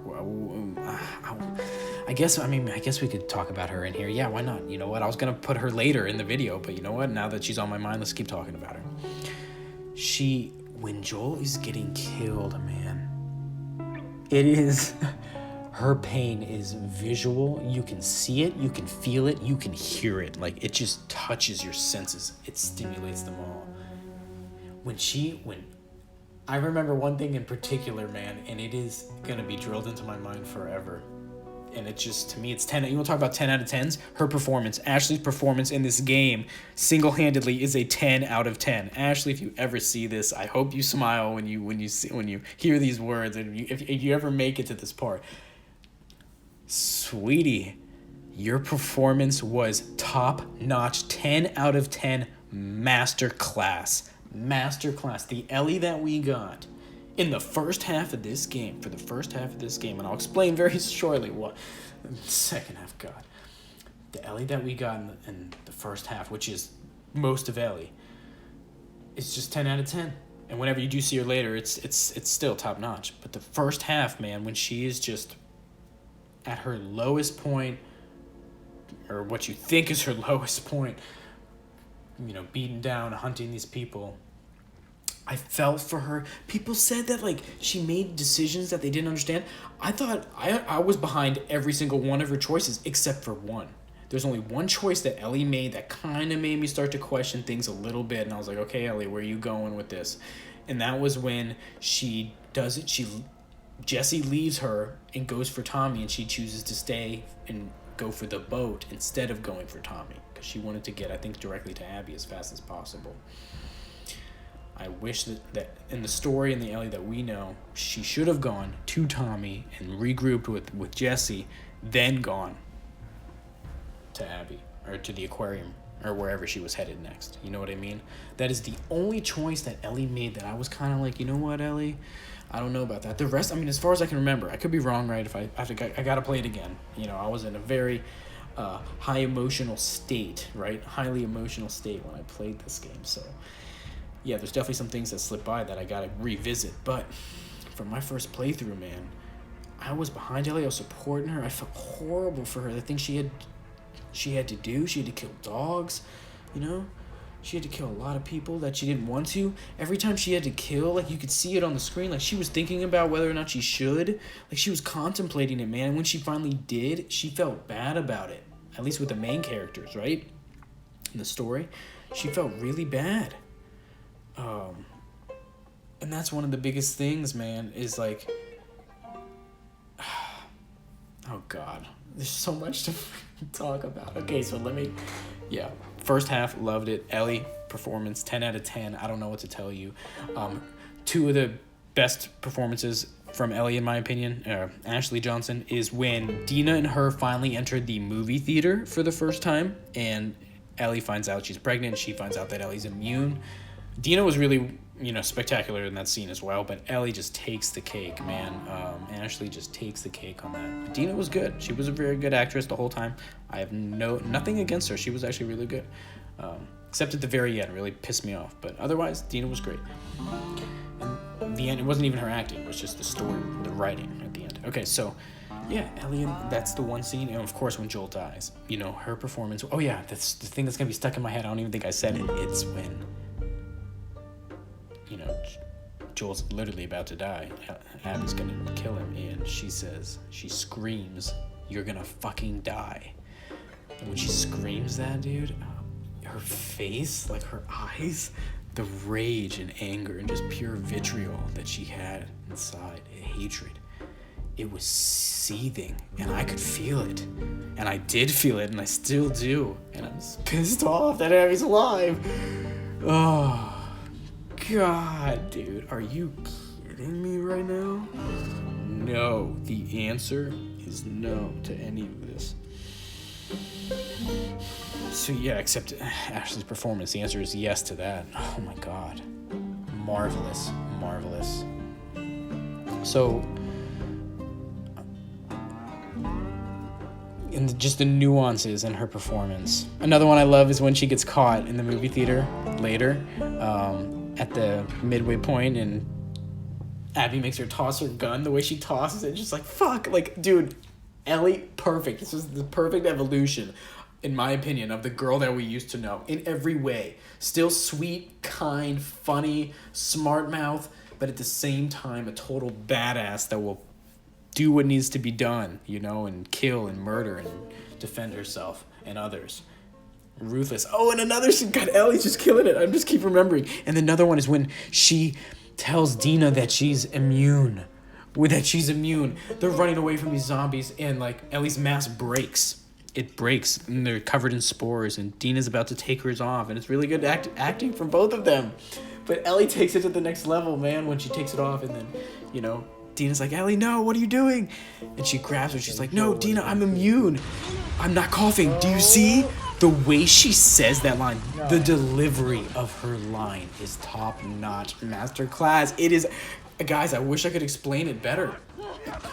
It is so heartfelt. You could feel her love for Dina, how much she cares for her. Like, she's just trying to push so much truth into her.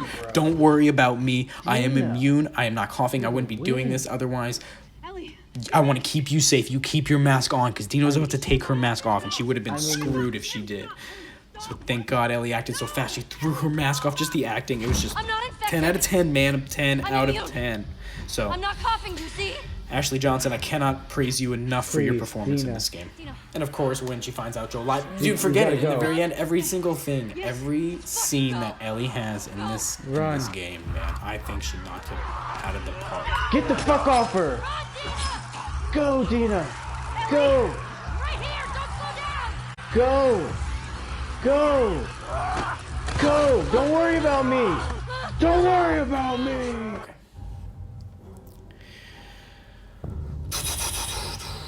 All right.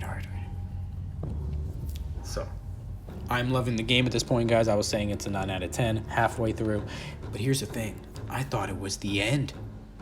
Everybody said it was like a 20-25 hour game, and guess what? I was about 23-25 hours in when I got to that halfway point in the movie theater, when Abby shows up, pretty much is killing Tommy, kills Jesse right in front of me, kills Jesse.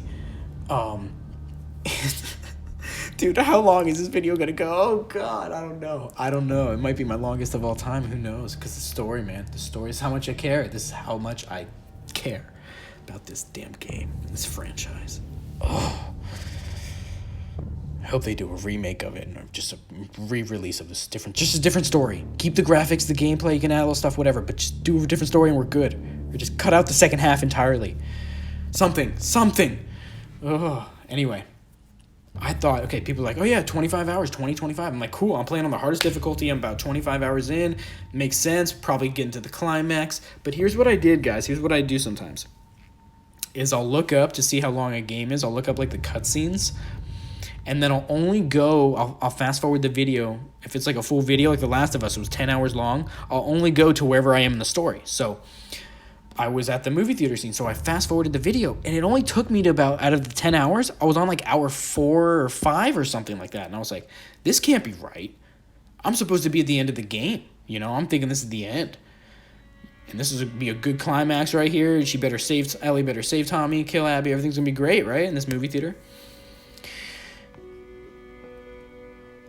So I was confused. I was thinking it was the end of the game.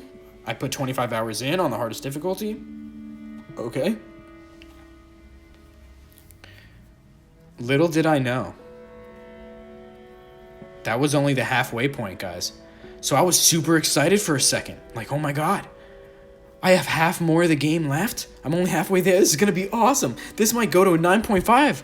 You know what I mean? I don't think it could ever be a 10 because of the way they killed Joel in the beginning. That would always hold it down for me. But this could go to 9.5 for me. Keep playing as Ellie. Keep killing.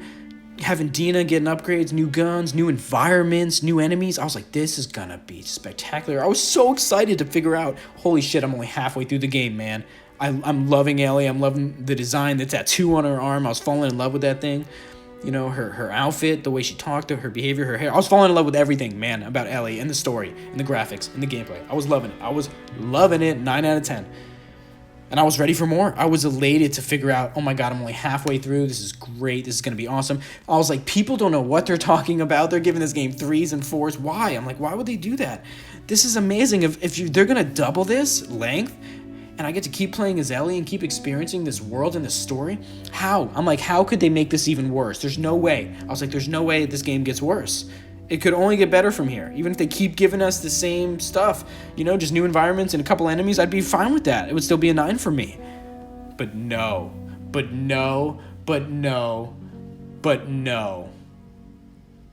Screen cuts to black. Ellie's about to die. Abby shows up. 4 years earlier, some shit. You're playing as her. And I'm like, no. The answer is no. You understand me? No, I won't do this. The game had other things in mind. The directors and the writers had other things in mind, you guys. It's a flashback. You're like, I think you're at a zoo. I don't know where the hell you are. You're Abby and you're with your dad, who turns out to be the surgeon from the first game. I was like, okay, fine. You know what? I gave them the benefit of the doubt. I was like, fine. We played as Abby in the very beginning. They wanted to get another flashback in or some shit with her. Fine, I'll take it. I was like, okay, I'll go through this and we'll find out who her dad is, who I figured out was a surgeon, right? It's a doctor. Okay, fair enough. I went with them. I didn't care. I ran through the whole thing. It's funny, you guys, man. You don't have to believe a damn word I say. You can go see my live reaction in the playthrough. When I played the first half, it took me 25 hours, as I told you. It took me like 23 hours, some ridiculous amount, right? First half of the game. I was going through every nook and cranny, looking for every item, looking at the notes, collecting them all, looking for anything I could upgrade, you know, finding all the little health packs, anything I could scrounge up. I was searching, looking at the environments, admiring the trees and the landscapes, the music, the environments, the atmosphere, everything. I was taking it all in. I was going really slow. I was walking a lot, guys. I wasn't sprinting. I would even crouch a lot. That's how I played the first half of the game. 25 hours. And I was so excited to do that again, to keep going, exploring every nook and cranny, getting lost in this world. I was elated. Are you kidding me? Another half of the game with Ellie? But no. That's not what happened here. That's not at all what happened here. I force you to play as Abby. So I just started running through. That was my instinct. I had no desire to play as this character. I had no background with this character, no connection with this character, no previous conversations with or about this character in this game or the previous game. There was no reason for this. You know, and do you guys remember the trailer for The Last of Us 2? It was like, I think it was 2017 December. That's what my brain says. I don't know if it's true. It's the one with the fire, and they're burning the fire in the truck, and the girl's about to get hanged. She's about to get hung, however you want to say it. And, you know, she gets saved by the people with the bow and arrows. Everybody was wondering, and then the girl's gonna kill her with a knife. It's like, they are nested with sin. She's about to cut open her stomach. We're all thinking, is she pregnant? Is this girl pregnant? She kind of looks like Ellie too at the time, right? So we were like, dude, is this Ellie's mom? You know, at least I was wondering that. I don't know about you guys. I was like, is this Ellie's mom? Could this be her? And are we gonna like see like her backstory? Are we gonna get flashbacks with her? Are we gonna get to play as Ellie's mom? Are we gonna learn more about her? Because we never knew like anything about Ellie's mom, you know? Except she wasn't around. I don't know if she left or if she died. Maybe someone, please let me know in the comments. I don't know what happened to Ellie's mom. You know? Something. This could have been Joel's previous wife or girlfriend. Some connection to the characters, man. This could have been anybody. And I would have cared more. It would have made the audience care more. We would have been more attached. But no, it's just some random girl that we don't know anything about, that we finally figure out, okay, it's, you know, the daughter of the surgeon. But even then, it's just, it just rings hollow, man. It just doesn't, it doesn't hit home. It doesn't, not for me. I'm sorry. Maybe some people, just not for me. I can only speak on my experience and my thoughts and my emotions. I would have preferred, and I believe a lot of other people would have also preferred something else that connected to the story directly, like Ellie's mom or Joel's previous connections with other women. Something that connects with the family, with the characters. Or you could have just flat out made her a villain, and then we just have to, you know, kill her. But instead, no. They tried to make her the good guy. They tried to make Ellie the bad guy and Abby the good guy. Are you fucking kidding me? There are so many little psychological tricks throughout this game. There's so many. I'm only gonna name like 2 that I can think of off the top of my head. It angers me so much. Like, with Ellie, you're forced to kill dogs, right? You have to kill dogs in a brutal way. And with Abby, oh, you're petting dogs. Like, look, Abby's the best. She pets the dogs. She loves animals. Ellie kills them. Ellie only kills because she has to. You know what I mean?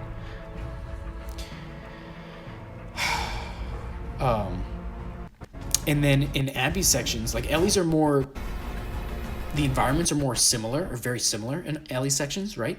And her story beats kind of one after the other. Abby's campaign is fucking awesome. You have all these badass environments, different environments, varied environments, new enemies, new areas, crazy things happening that you get to do with Abby. I mean, that city burning at the end, I remember thinking, I said it in the game, I was like, dude, if Ellie was doing these things that Abby was doing, oh, this game would have been incredible. It would have been almost a masterpiece, besides the Joel thing, right? Besides that, the environments that you go to and the enemies you fight and the atmosphere they bring. Oh, with Abby, it's incredible. But guess what I did, guys? Do you think I explored 25 more hours with Abby? No, guess what? I think I beat the game in another like 10 hours. I just flew through everything. I had no investment, no care, no desire to play as this character. I just ran through the story, I wanted to skip cutscenes, you guys. I've never wanted to do that, ever. Ever, ever, ever. Never. In any game that I truly love, have I never wanted to just skip the cutscene on the first time playing it. Never. But with Abby, I did, and I almost did. You can see it in one of my videos. I almost did. I looked and I found the icon. I almost clicked it. I almost skipped, but I was like, okay, let me just hold on here. That's how bad it was for me, guys. The second half playing as her. I can't believe they force you to play as the villain the entire second half of the game. Just screwing over Ellie, making her seem like the bad guy. Making her, kill the dogs while Abby gets to pet the dogs.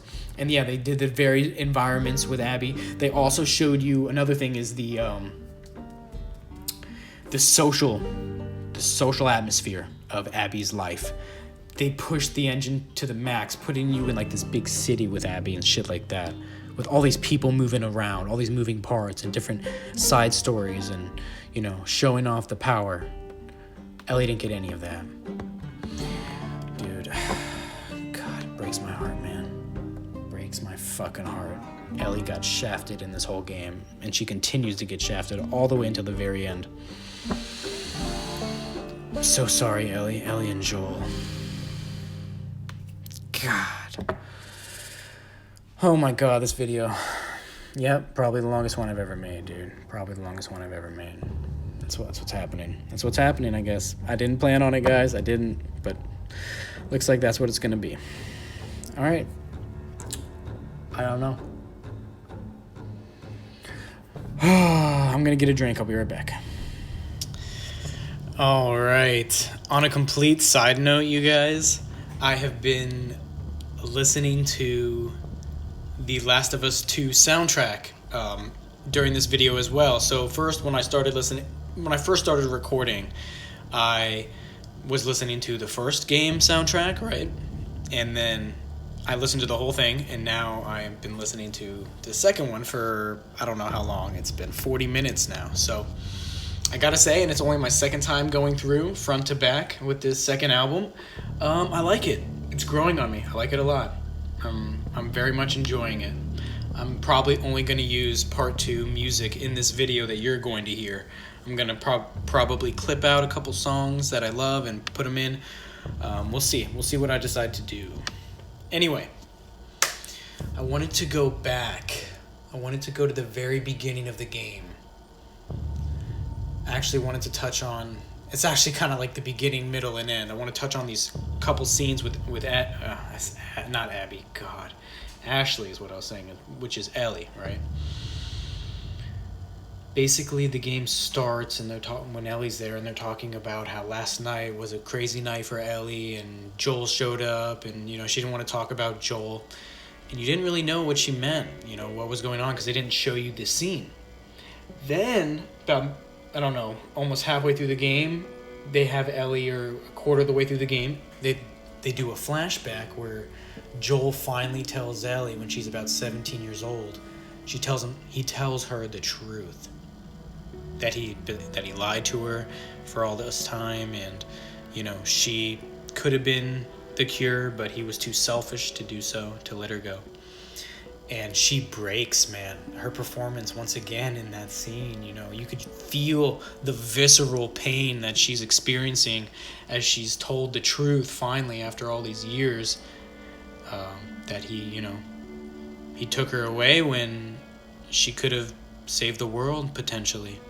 And you can literally see her heart breaking right before your eyes, and it's spectacular, man. And then she says, I'll go back to Jackson, but we're done. And just walks away from Joel, and he just stands there peering off into the distance. You can tell he becomes broken instantly. But at least he told her the truth, man. He performed very well too, Troy Baker. Even though he was a cameo in the entire freaking game, there was like 3 scenes with Joel. He did well in the scenes, even though it wasn't my favorite portrayal of Joel. It was a much softer side that we got to see this time. It was kind of like the beginning of the first game, how Joel was with Sarah, but it was like that Joel the entire game, and I didn't like that. We didn't get to see the brutal, ruthless, protective, caring, passionate Joel that we all know and love. It was all of that, just very toned down. It was a very toned down, tame Joel. Too gentle, in my opinion. I missed the roughness that he had in the first game. But in that scene, that's probably his best scene. And actually, when Joel dies, Troy did exceptionally well in that scene as well. Otherwise, it was just everything was good with him. But the two that stand out the most, as far as Troy's performance, were those two. When he dies, and when he finally tells Ellie the truth. And the very end is actually another one. Of course, it's probably number 3. Is the very end, which I was going to get to. Speaking about Ellie. So she's 17 when he tells her. I think this is all according to what I was able to put together by the way she looked and how old she looked compared to where she was, because I think she was 14 when the game ended and then 19 when Last of Us 2 started. So I was trying to fill in the blanks, man, about all these different years on how old she would be. And actually, they do help you, I think, in a lot of the scenes, now that I think about it. They have, like, the 2-year thing shows up, right? It tells you how many years earlier. So as long as you just follow that, it should be okay. I don't know why. Maybe I was making it more complicated than it needs to be. But she's 17. She finds out she hates him, right? She's pissed off. And that's the last... I don't think we get any scenes. Now that it comes to mind, now that I think about it, I don't think we get any scenes when she's 18 years old. I don't think we get any flashbacks when she's 18, which is odd, right? I don't think so. Maybe we do. The next thing we see, as far as her connection with Joel is when she's talking with Dina in the very beginning of the game. They're out on patrol and they bring up Joel. Dina asks her, "What are you doing tonight?" And she says, "Oh, I think I'm going to be watching a movie with Joel." Now here's something that's so interesting that I don't know if they meant to do, or if something got cut out or whatever, or if I'm correct on this. I hope I am, but I'll just believe it anyway because I think it's such a beautiful notion, what happened here. So if you guys remember at the very end of the game, or if you don't remember and you're okay with spoilers, at the very end of the game, they take you all the way back out. This movie jumps around all over the place with time skips. It's infuriating. It's very difficult to keep track of everything. But I'm sure over multiple playthroughs, I just want to cut out the Abby section, or just like put a body of Ellie in there in place of her, like PC mod Ellie in there. I just don't want to play as Abby. But anyway, at the very end of the game, they flash you back to the very beginning of the game when there's that barn scene, or I don't know what scene it is. It's the party scene that they talked about, where Ellie had a crazy night that night, that they talk about at the beginning of the game, where Dina kisses Ellie. It was in a trailer, I think the E3 2018 trailer. I'm pretty sure I'll actually bet my bottom dollar that is exactly the trailer. I'll never forget that, because Sony bailed out of E3 2019 because they didn't like the reception they got in E3 2018.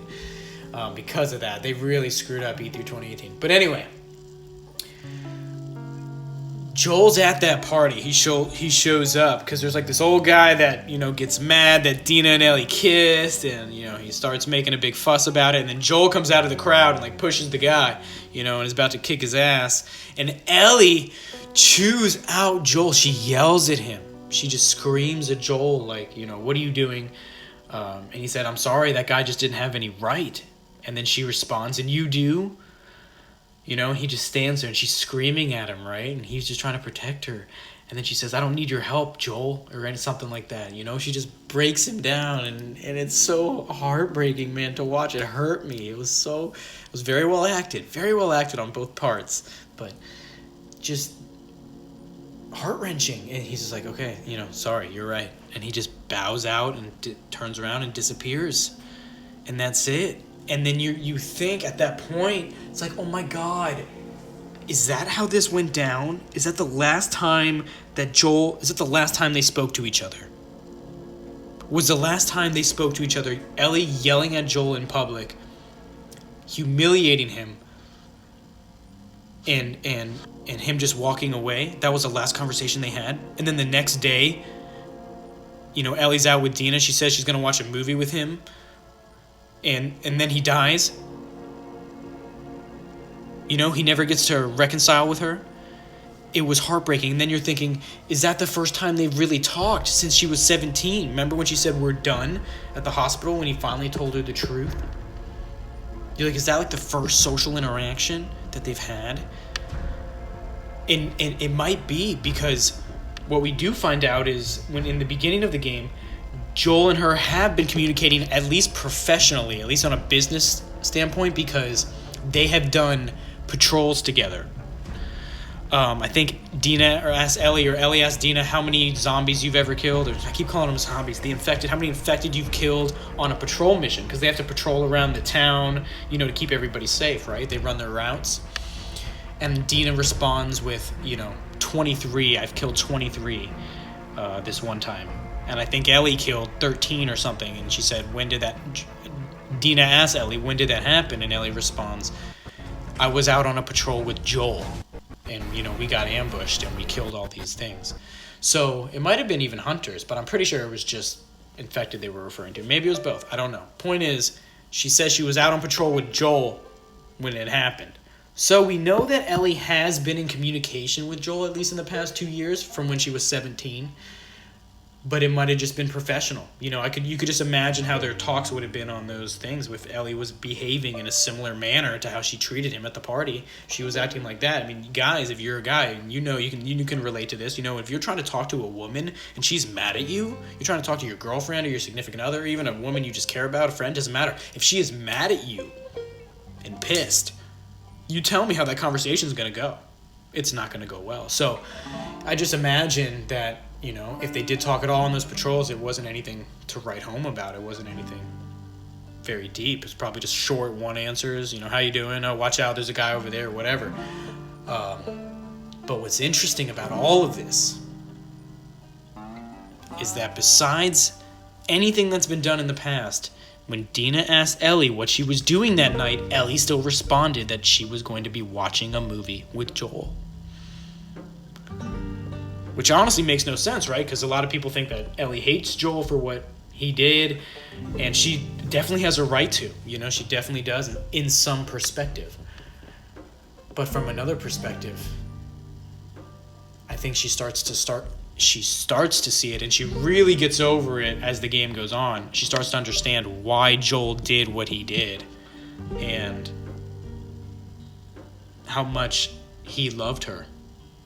And eventually, all of her walls that she put up and all the hatred she tried to have towards him, it gets melted down and it gets brought down because of that persistent act, that unconditional love that Joel showed to her, no matter how she treated him throughout the entire relationship, throughout their entire time knowing each other. Joel was the stable rock, except in the very beginning, right? Obviously, he got to know her, but once he fell for her and started to care for Ellie, there was no going back for Joel. It was no wishy-washy, like, oh, I'm mad at you, I'm this. No, it was, no matter what, I am going to give you my heart and protect you with my life at all costs. That's how it was for Joel. At least that's how it was portrayed to me, how I interpret their relationship and their connection. You might view it differently.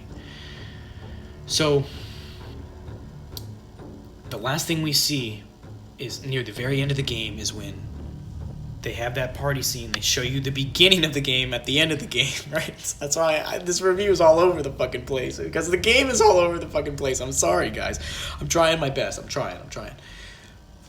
Joel is yelled at by Ellie. You know, she chews him out in public, and we think that's the last thing because you're thinking about the rest of the game. You're like, and then Joel dies. Ellie goes home, wakes up, and Jesse's giving her shit about Dina. And, you know, Joel's off somewhere. She asks about Joel and he's gone. And then you're thinking to yourself, oh my God, is that it? The last thing she said is that they just had a fight and she just chewed him out in public. They didn't even have a fight. Joel was just protecting her and she got mad at him.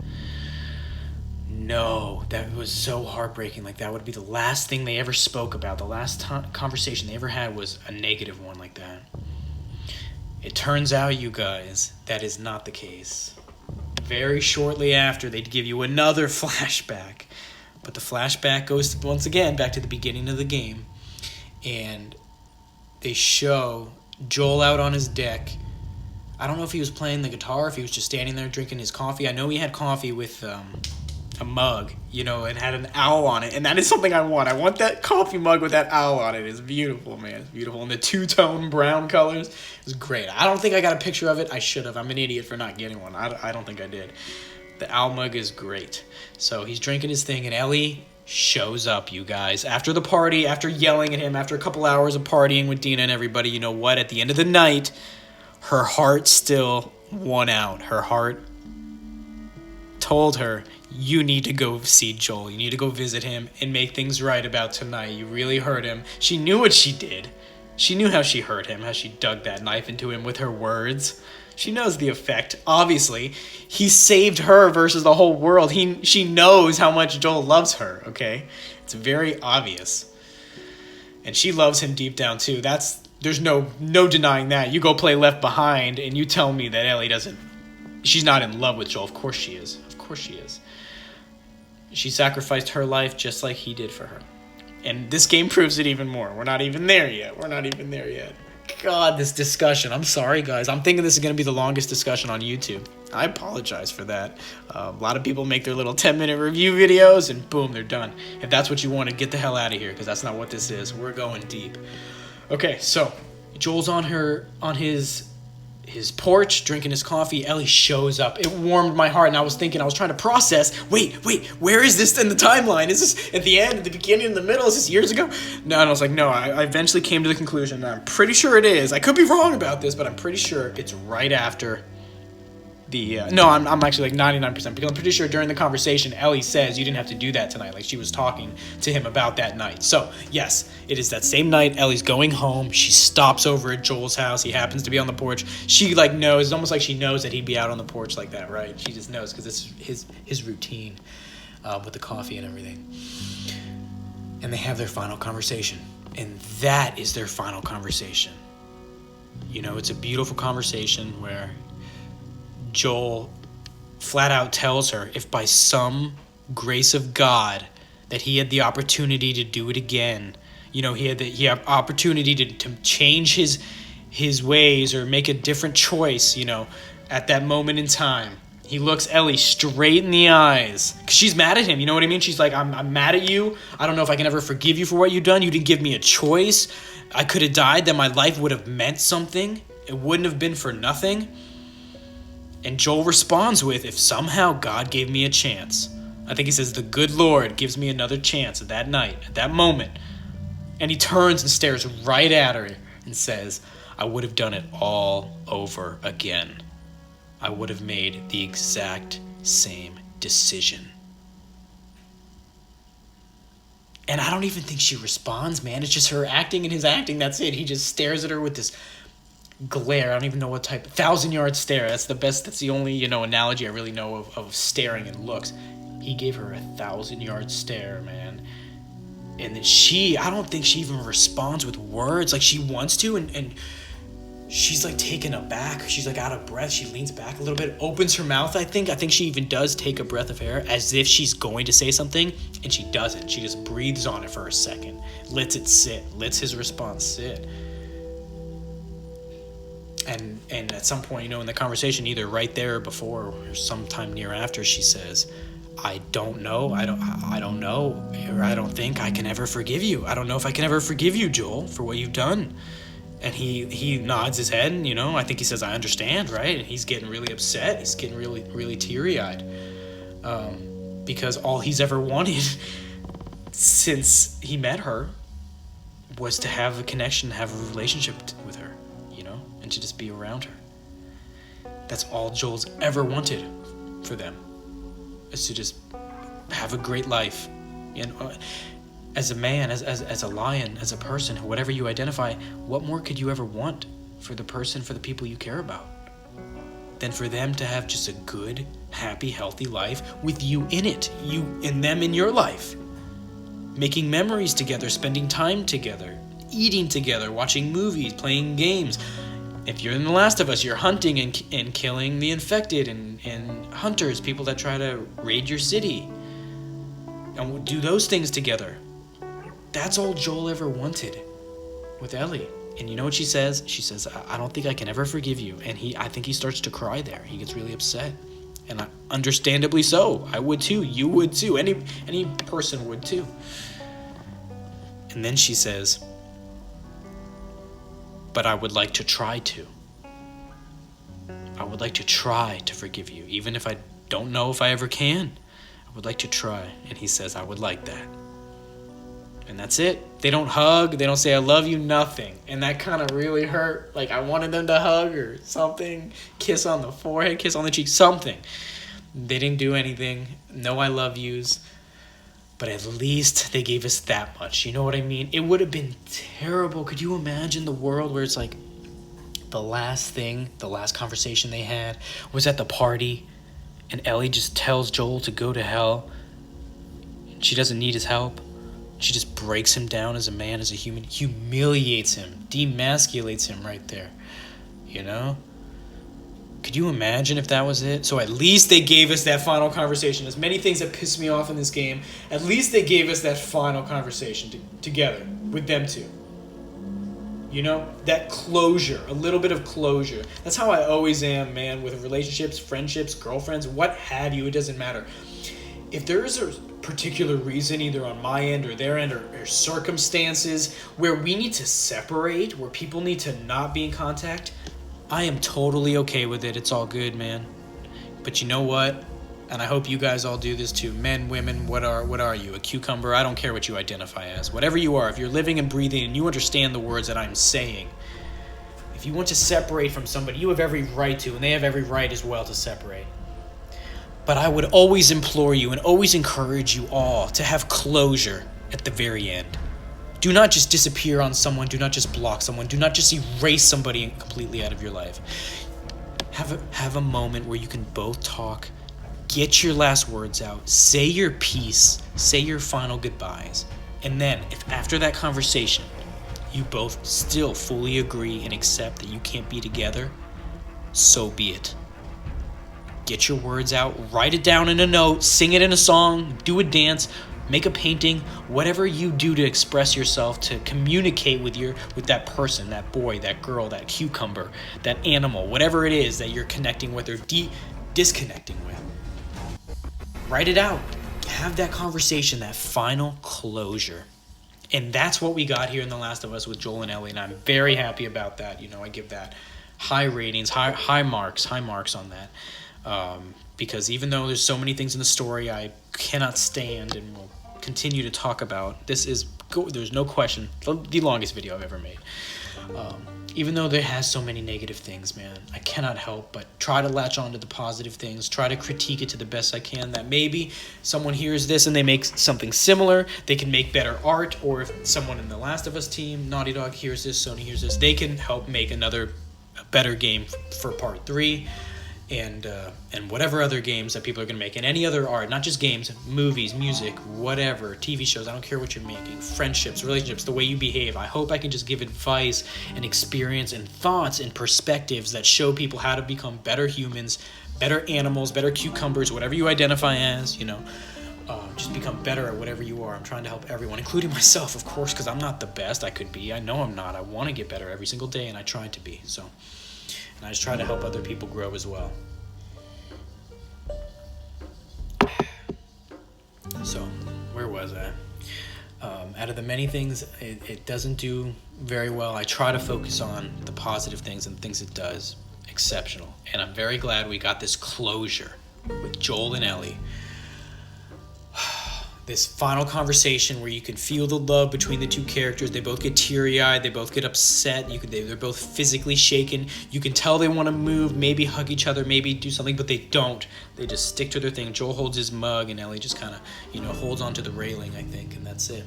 Then they have their conversation, and that's it. She walks off the deck, and little do we know that's the final time that we would ever, see them talking together on screen. And then...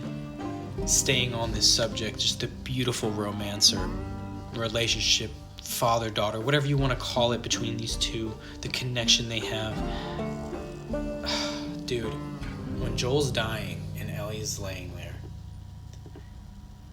I mean, you want to talk about, she said the night before, guys, this is going back to my other point, right, before we get to Joel dying. God, there's so much to talk about. When she's with Dina before this, she says, "What are you doing tonight, Ellie?" And Ellie responds, "Oh, I think I'm going to be watching a movie with Joel." Well, guess what, guys? We just saw their last conversation.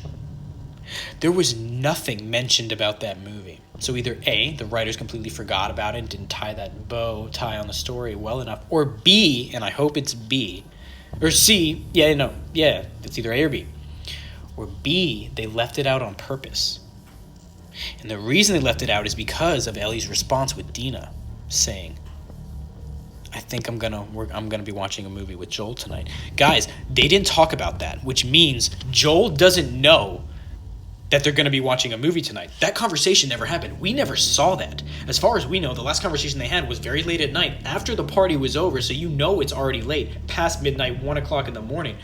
There's no way from that time to when Ellie woke up at the beginning of the game, there's no way, she went home, came back, had a quick conversation with Joel at 3 a.m., 4 a.m., and said, "By the way, let's watch a movie tonight"?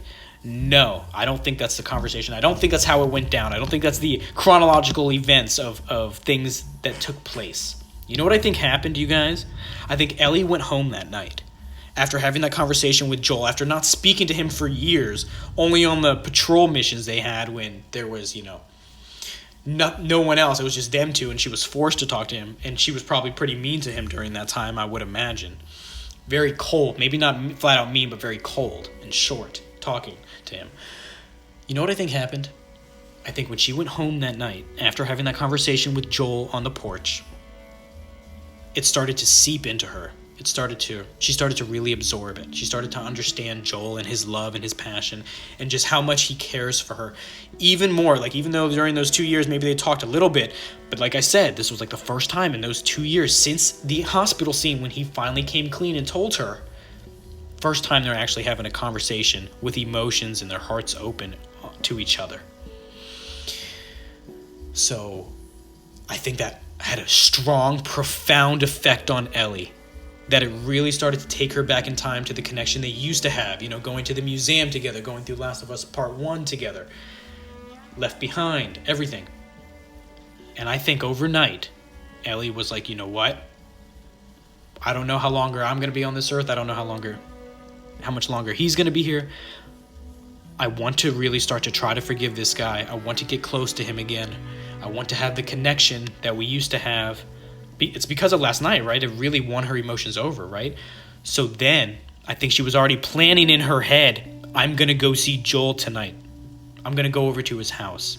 And you know what he's going to say. Of course he's going to. What do you think he's going to do? Say no? She knows. Just like it has any guy, right? If a girl you care about, whether it's a friend, whatever, girlfriend, doesn't matter. A woman approaches you. She wants to hang out with you. The men are going to say yes, of course. Whatever plans the guy had, 9 out of 10 times, he'll cancel those plans. And you're probably laughing right now if you're a guy or a girl, whatever, maybe you're a cucumber, whatever. If a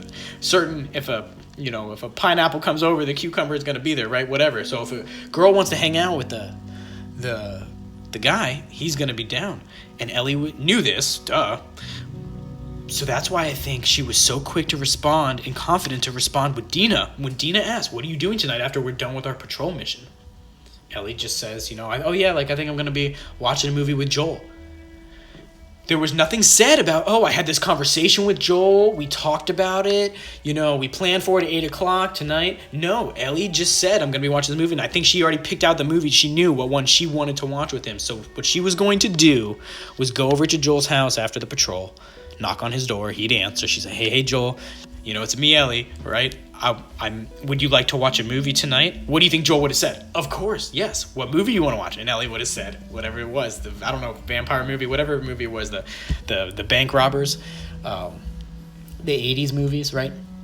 So that just shows you right there in the beginning of the game that you don't understand until the very end of the game, until you're after done playing it. It's genius. It's good. That she's starting to love Joel again. She's starting to open up to him again. That her walls are being broken down as she's playing with Dina from the night before the conversation that she had with Joel on the deck. So much to the point where she is turning down hanging out with Dina for a potential night with Joel, trying to reestablish that connection.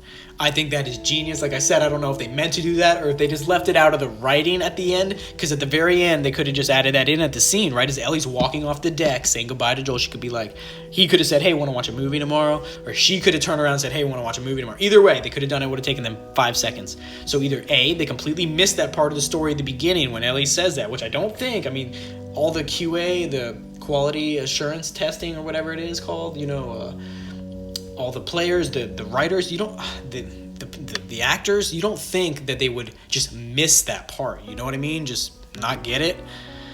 So I think it was intentional. I think they left that out intentionally, showing us Ellie's love starting to regrow inside of her heart for Joel already at the very beginning of the game. Even though the past 2 years, apparently they haven't been talking very much at all.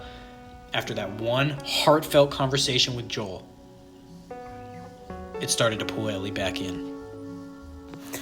Alright guys, just wanted to tell you that I'm done with the video. Everything you're going to hear and see from here on out, I did, days ago, but for some reason when I'm editing the video, so much of my content got deleted. It just deleted itself, whether it was the audio of my voice or the music that I was trying to play in the video. It got deleted, so I have these little gaps randomly in the video where my audio's not there.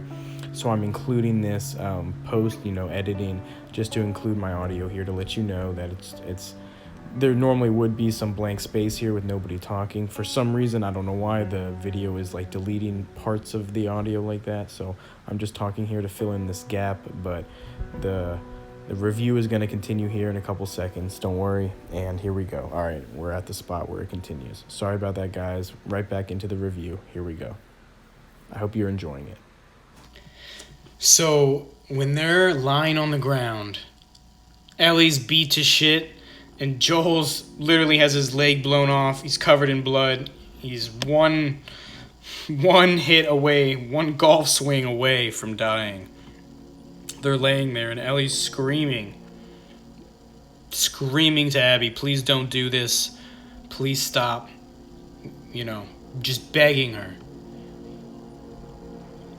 She says, Joel, get up. Joel, fucking get up. The way she talks to her, you can just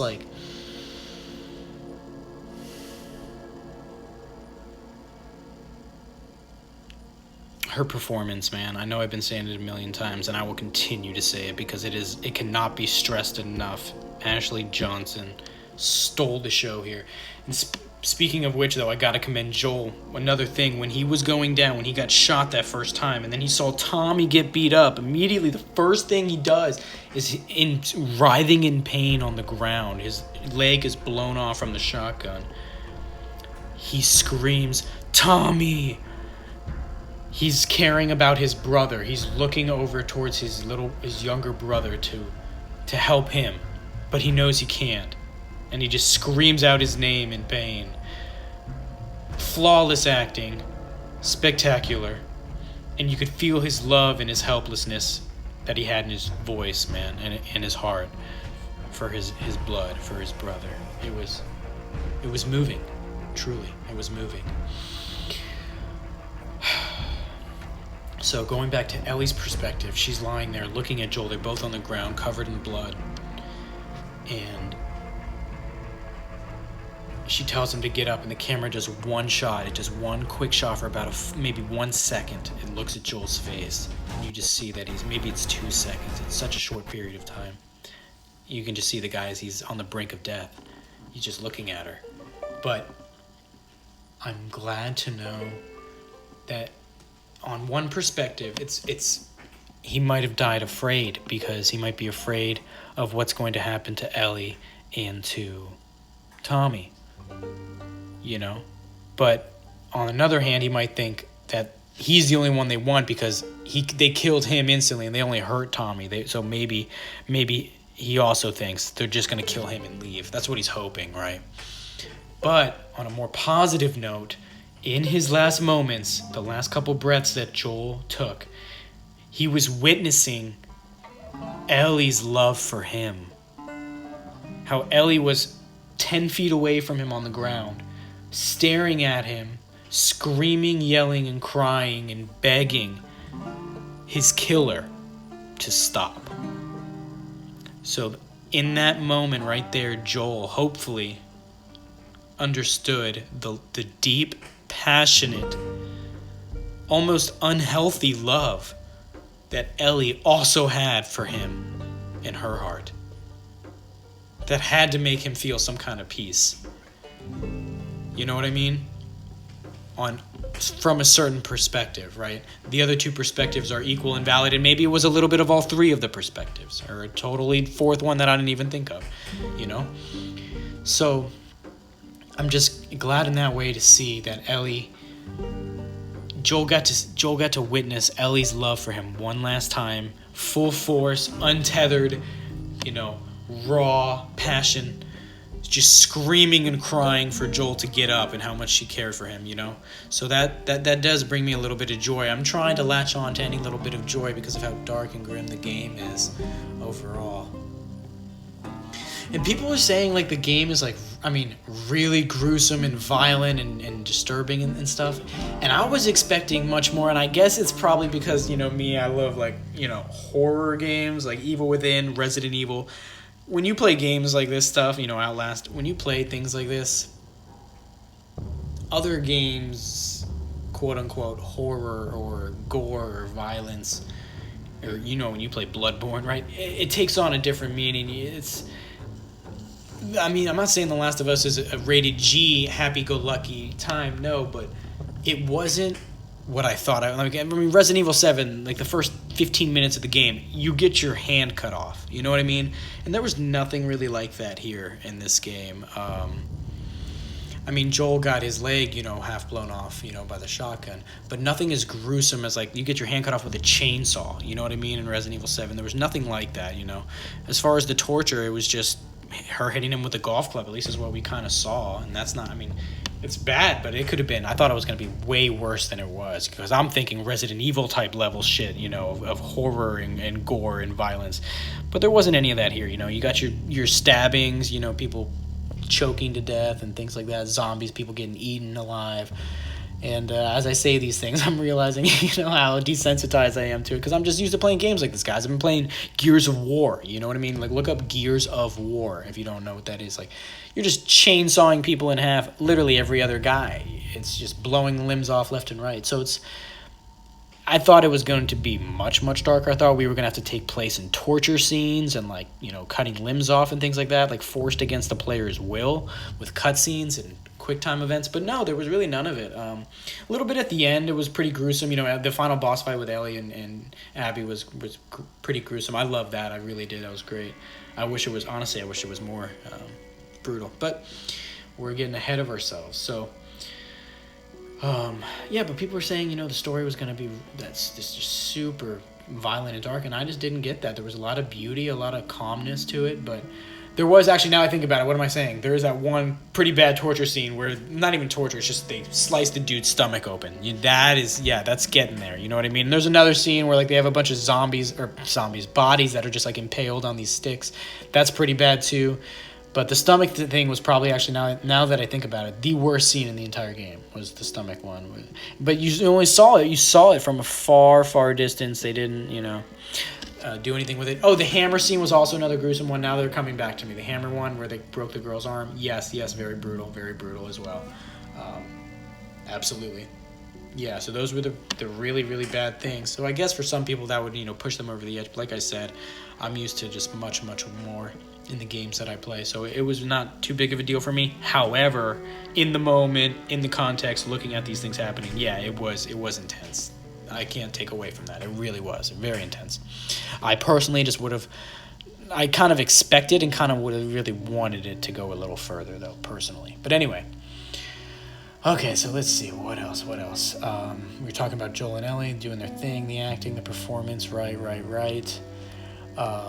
I'm going off the cuff now. Let me have this thing. I have like a couple words, like these little key words to kind of help me keep on track. And we're at the very end. The story was really what it is. Oh, right, of course. So we're at the story part. Out of the 4 words that I've written down, the story's the last one. So that means, it can only mean one thing. We got to talk more about Abby.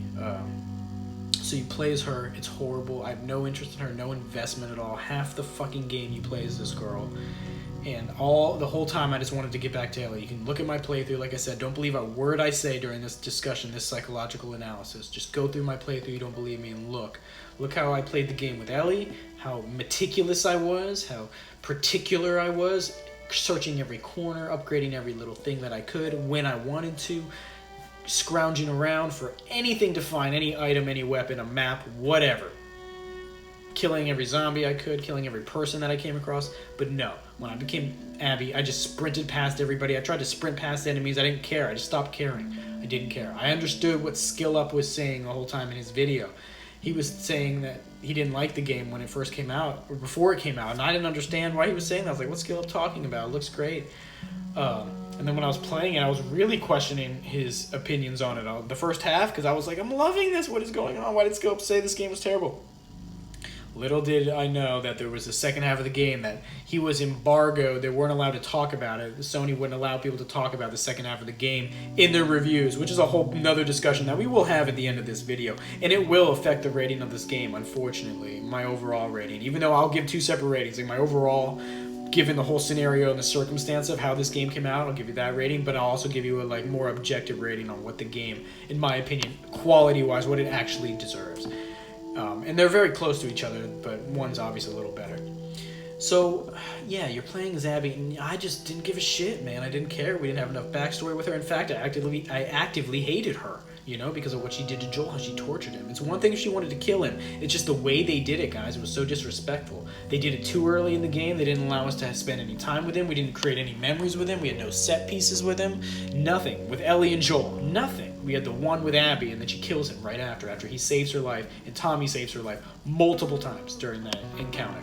But no, she kills him right after, so I actively hated this character. You know, the side characters that she ran with her little friends, I didn't care about them either. Why would I? You know, they were complicit in Joel's murder. I didn't spend 13, 15, actually it was more like 30 the first game for me. It took me a long time. I was playing on the hardest difficulty. I took my time. It took me like 20 plus hours.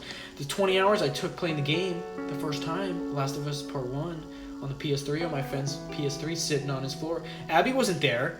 Owen wasn't there. Mel wasn't there. I didn't have any relationship, any connection, any backstory to any of these characters at all. And it's okay. This is what people don't understand. And the developers themselves are not getting this either. They're getting really offended by a lot of the reviews. And they shouldn't be. They're upset because everyone's shitting on their new characters like we hate their new characters. And it's not only that we just hate them. It's not that we hate them in particular as a character, it's the way you introduce them. Actually, I don't care for most of the characters at all anyway, no matter how you would introduce them.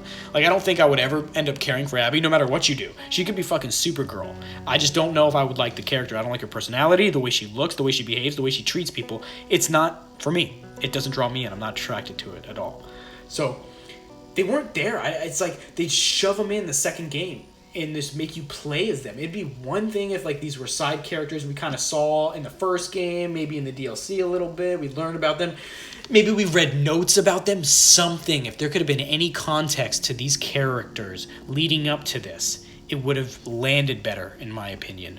I would have been more willing to go on this ride with them. You see what I mean? But no, they just throw you in. They're like, oh, brand new character you're playing as. You don't know who they are? Fuck you. Here you go. Good luck. Enjoy it. You know? And we're not going to give you very little backstory. Actually, we're going to kill off the main character. Then later, halfway through the game, when you think you're just going to be playing as Ellie, then we're going to take you back to day one. That's what they do. Take you back to day one in Seattle. The game takes place over 3 days in Seattle, pretty much. It's like 5 days, but 3 in Seattle. And they take you back to day one, and you got to relive the entire second half of the game, going through day 1, 2, and 3, which you already had done as Ellie. There is so much in this game that screams redevelopment and mishaps and not having their ducks in an order. Like, you could tell there was an original vision for this game, and they actually talked about it multiple times. I've been looking up, they have one interview that Neil's done, Neil's done with Ashley and Troy, and I watched it earlier.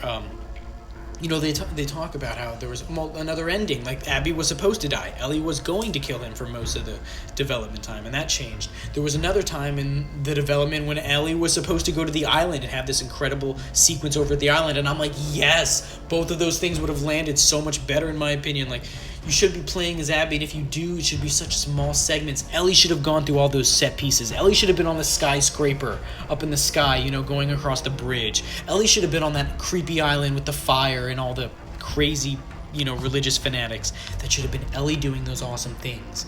But no, it was Abby. It should have been Ellie going through the wolf territory, with all those dozens, if not hundreds of NPCs of people. They were showing off the PS4, man, with Abby. They were showing us everything that it could do, trying their best to make us like this character, trying to make Abby seem like the protagonist and Ellie seem like the villain. Abby even gets the crossbow, you guys. Abby gets better weapons. She gets a double-barrel shotgun, where Ellie gets only the single one. She gets a crossbow where Ellie only gets a bow and arrow. And not only that, the weapon is stronger. The crossbow shoots straighter. It shoots further. Not only that, when the crossbow hits or connects or doesn't connect, it has a higher probability by default than the bow and arrow of the arrows staying intact. So therefore, every single time you shoot, you have a higher probability of going up to the body or where you missed your shot, and you can pick up that arrow. With Ellie, with her bow, the chances of that happening were very low. I would shoot people all the time with a bow and arrow, and I'd walk over to the body and be like, oh, where's my arrow? Where'd it go? And it was just gone. It disappeared. The arrow broke. It broke. But with Abby, guess what? Her arrows very rarely ever broke. These are just the little nitty-gritty details that I was telling you about the very beginning of the video, if you watched that long, where I was trying to point out things that no other reviewer has talked about. I haven't heard anybody say this before. Abby's arrows, not only she gets better weapons, but she gets better, more durable arrows, so that it just creates these connections, these little tiny dopamine circuits in the brain that when you pick up the arrow, you're like, oh, Abby, yes, it just connects you with her, this happy feeling that you got an arrow. So just these tiny little things that they did to make us like Abby more and hate Ellie.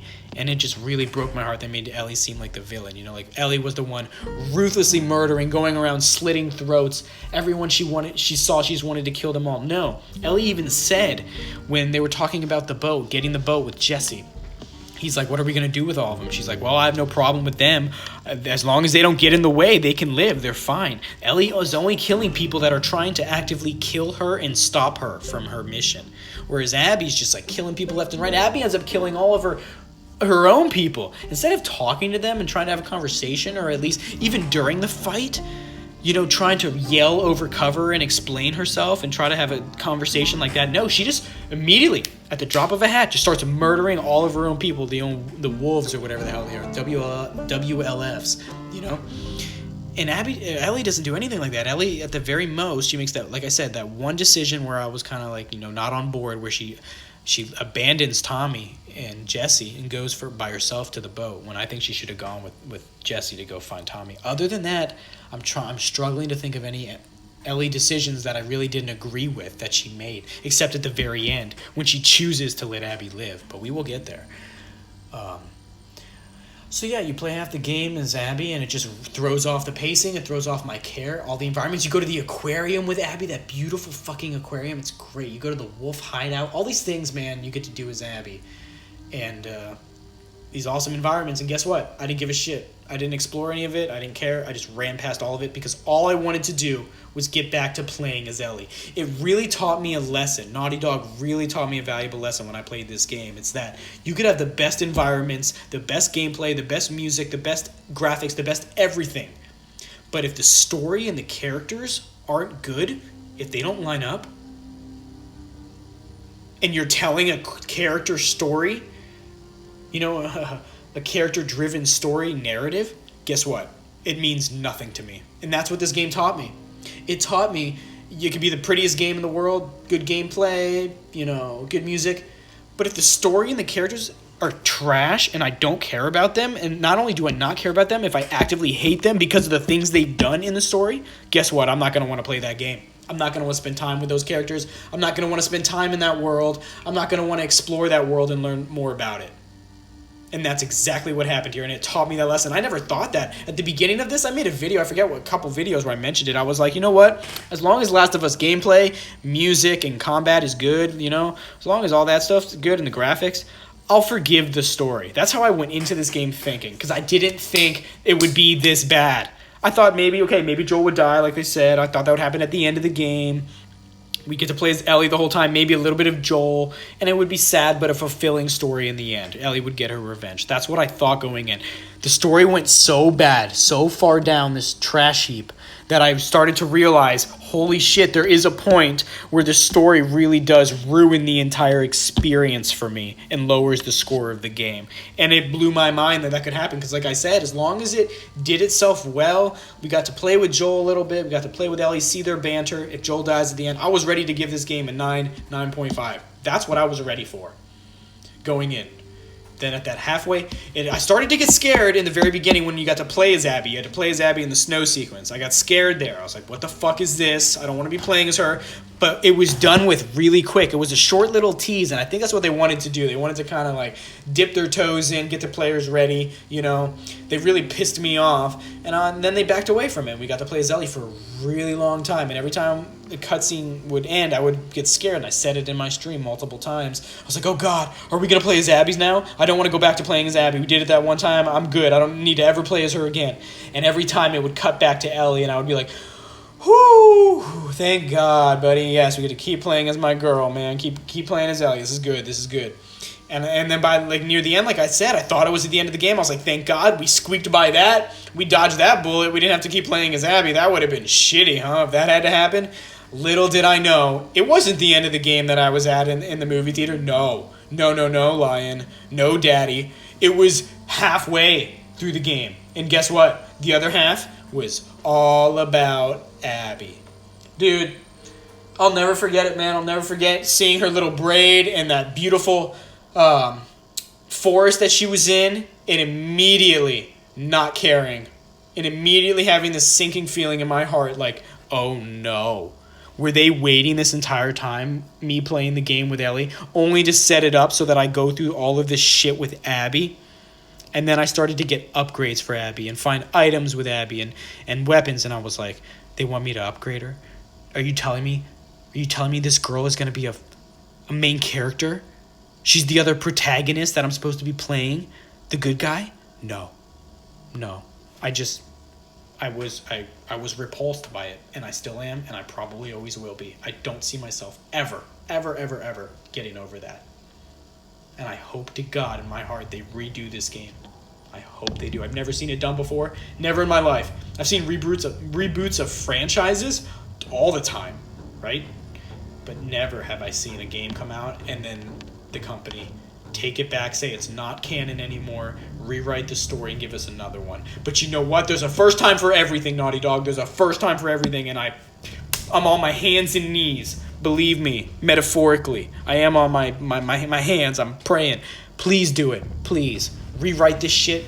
Bring us a satisfying conclusion. And if anything, I'm going to tell you what I would like in the story, and what I think a lot of people would like, or something along the lines, and we'll get there later in the video. It's going forever. It's going to be the longest video of all time. On what should have happened to give us a fulfilling story with Ellie and Joel. And if you want to kill him, that's fine. But it needed to be in the third game. It did not need to be right now.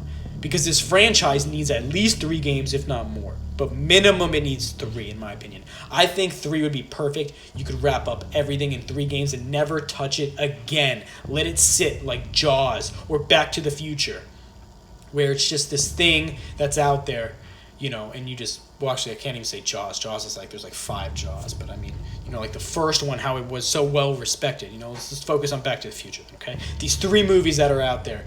I would say The Matrix, but no. They're freaking going back and making a 4th Matrix. I know Keanu Reeves is going to be great. He's awesome. His hair's long. Hopefully he keeps it long in the movie. His hair, he looks so badass. He's in Cyberpunk. I'm loving him so much. But is Matrix 4 going to be as good as 1, 2, and 3? Probably not. If it's anywhere near as good as 2 or 3, that'd be great, but 1 was the best, you know, for sure. I love 2, actually, and 3 was, you know, I think probably my least favorite, but still great, So, if they wanted to do it right, they could just do 1, 2, and 3 and leave it at that, but I'm getting ahead of myself. We're going to talk about those games, you know, my wants and hopes, and for a different universe, what I hope another alternative timeline got. We'll talk about that later. Holy shit. Okay, this thing is long as hell. Let me pause this to make sure the recording is good. All right. I kind of forgot where we were, so I'm just going to go over a couple points that I've written down. I got some more. I've been watching a bunch of reviews. It's taken me multiple days to make this review. It's been a long time. And I wrote down some points here that other people have said and that I also thought about, so it's a combination of both. I don't remember which are which, but I'm just going to go through them. It's in, like, no particular order, but Dina getting sick. So in the beginning, I didn't understand, you know, with the morning sickness, you know, when you're halfway through the game, you're traveling along with Dina, she starts throwing up in the morning. You don't really understand what's going on, but apparently she got pregnant from Jesse, and she started to feel really bad, and then she couldn't really continue on with Ellie, and Ellie had to go on by herself. And at first I thought it didn't make sense because it happened so fast. But then I'm realizing now, I mean, I'm no doctor, but I'm pretty sure morning sickness happens either a couple days or up to a couple weeks or like the first month of being pregnant. I don't know. Apparently girls get sick in the morning, obviously, akin to the name. So I'm wondering, like, could she have continued on with Ellie? Could she have gone, or is it really that painful? If there's any ladies that watch this that have had kids before, let me know. I don't know. I'm a lion. I don't know what that's like. So is it painful in the first couple days or weeks or months or the whole time you're pregnant? I don't know. Can you do anything? I know as the term increases and the development goes on, it gets harder and harder to move because the baby grows. I get that, and, you know, you start to visibly show. But I want to say it was only 2 or 3 weeks. I don't know how much time passed from the beginning of the game when it was snowing and they were in Jackson, Wyoming, and then they traveled all the way to Washington. Like, I don't know how long that would take. I don't know the distance they would need to travel, and I don't know how much time it would take them to get there. But assuming it took at least a couple weeks, and yeah, I guess that would make sense. But I was thinking it was only like a couple days because I kept thinking about Seattle, but I forgot that they had to travel there from Wyoming, which I'm pretty sure would take a while, at least a couple weeks. I don't know, but I don't know the distance. So let me know what you guys think about that. But if it was a while, then okay, I guess it makes sense that she would get sick. And if she does get sick, then I want to know, is it that bad that she can't do anything about it? She has to, you know, go back, or she has to stay in the movie theater. That's what I'm wondering. Another thing to note then, and we're going to probably talk about a little more, is it's a broad subject, but I'm going to pinpoint a specific topic, and that's Dina's lack of her natural curves. And what I mean by that is, if you look up the actor or actress that plays Dina in this game, she is pretty feminine. She's got curves. She looks good, right? She looks really good at it. She looks like a woman, very feminine. And unfortunately, they toned all of that down in this game. So they took her body scan when she was doing the movements and stuff and acting, and then they edited it and made her more man-like. And I don't know why. I think I do know why, but it's upsetting, and we'll get to that in a little bit.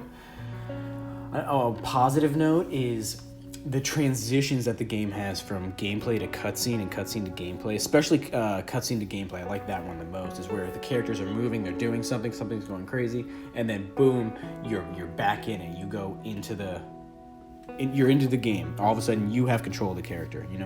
The intro happens, and then you are immediately playing. I really like the transition that they had a lot of the times. Another side note, I am still listening to part 2 of the soundtrack. And I think I've decided to put most of it in here. That's what I'm going to do, because it's really spectacular. So I'm going to put most of it in. Might go through and edit out some really hardcore, intense songs, because I don't think that belongs in the review. We don't need that, because I'm not really showing...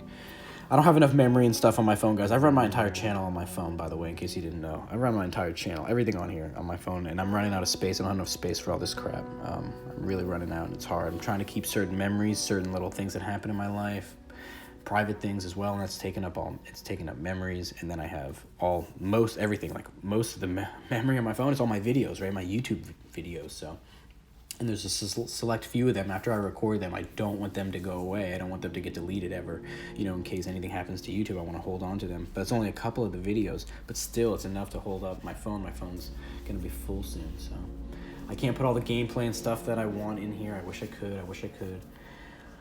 I would have a bunch of gameplay. This review would be so much better. You can talk about high quality and editing and everything. I need that.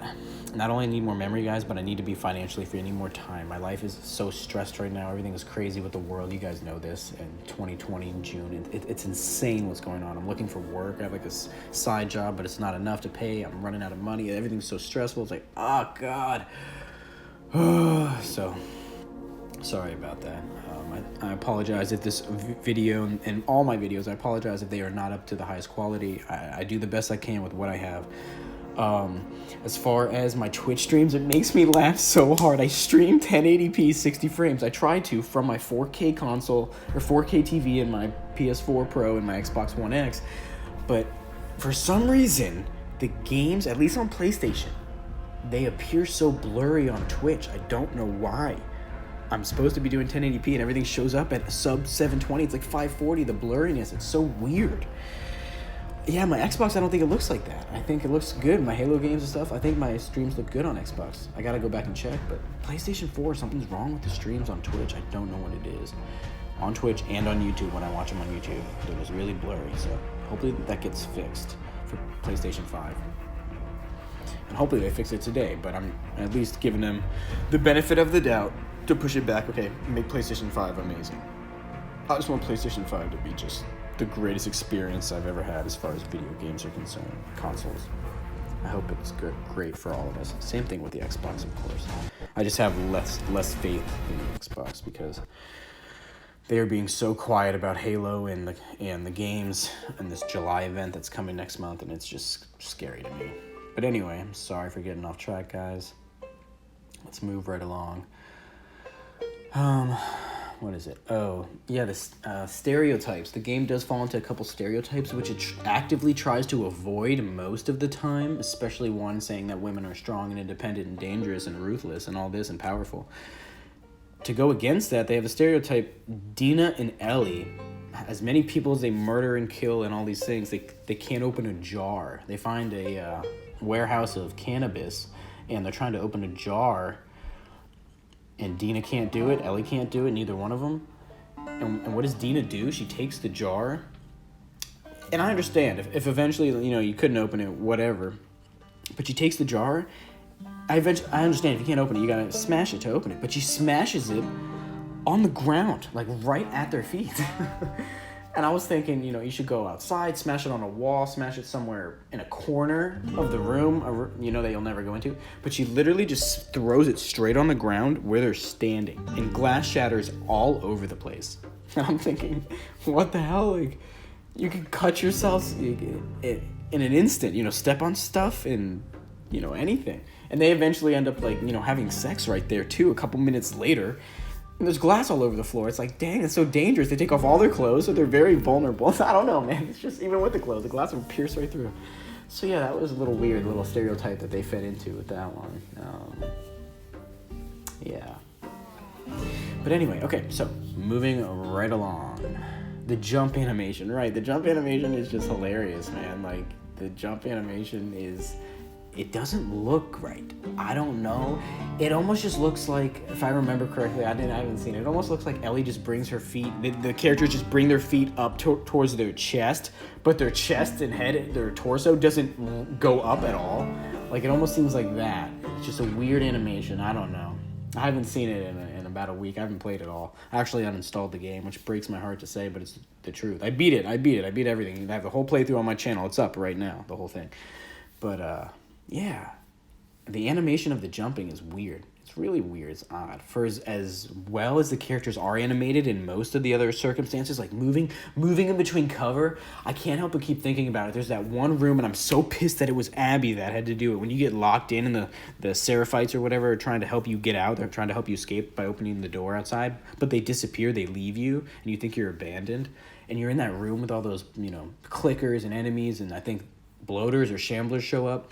The movement is so good. I want to play the game again just to play that and everything else, of course. But that's one of the moments I will look forward to, because the movement and the controls are so fluid. When you're trying to go dive from cover to cover and dip in between the halls and the little cracks in the walls, it feels so good. And then you dodge around an enemy when they're trying to grab you. Man, it feels smooth and buttery. And one of the reasons I uninstalled is because not only am I so heartbroken, but I said, since I'm that upset, the next time I'll play this game will be 4K 60 frames. It won't be 30 frames, 1440p. It's going to be 4K 60. And where's that? PlayStation 5, baby, which is coming, you know, at the end of the year. And you bet your boots, if they're smart at all, they will be giving us, hopefully, a day one update, or very short after, right around Christmas time, day one update, you know, day 20 update, where they update 4K 60 on The Last of Us and give us better textures and stuff like that. I hope so. We'll see.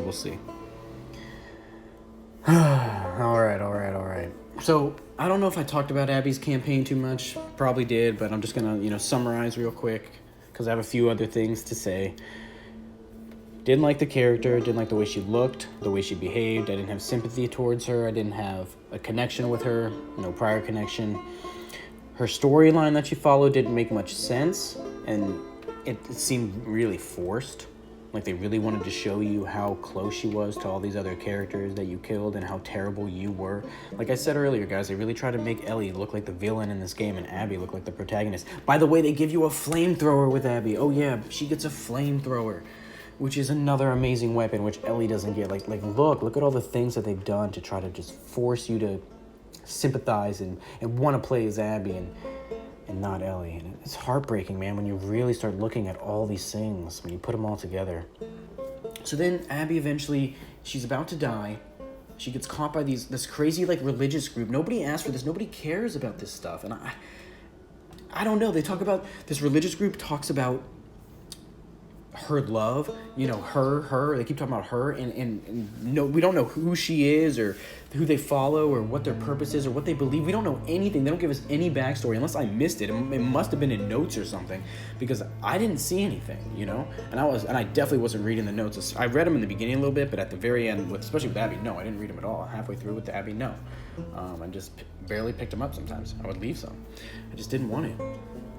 But we didn't learn anything in the story, because I watched every single cutscene, so we didn't learn anything in the game with the story about who this religious group was, what their purpose was, what their goals were. Then Abby's about to die, she gets captured by them. It's a really great scene, really cool, it's well done.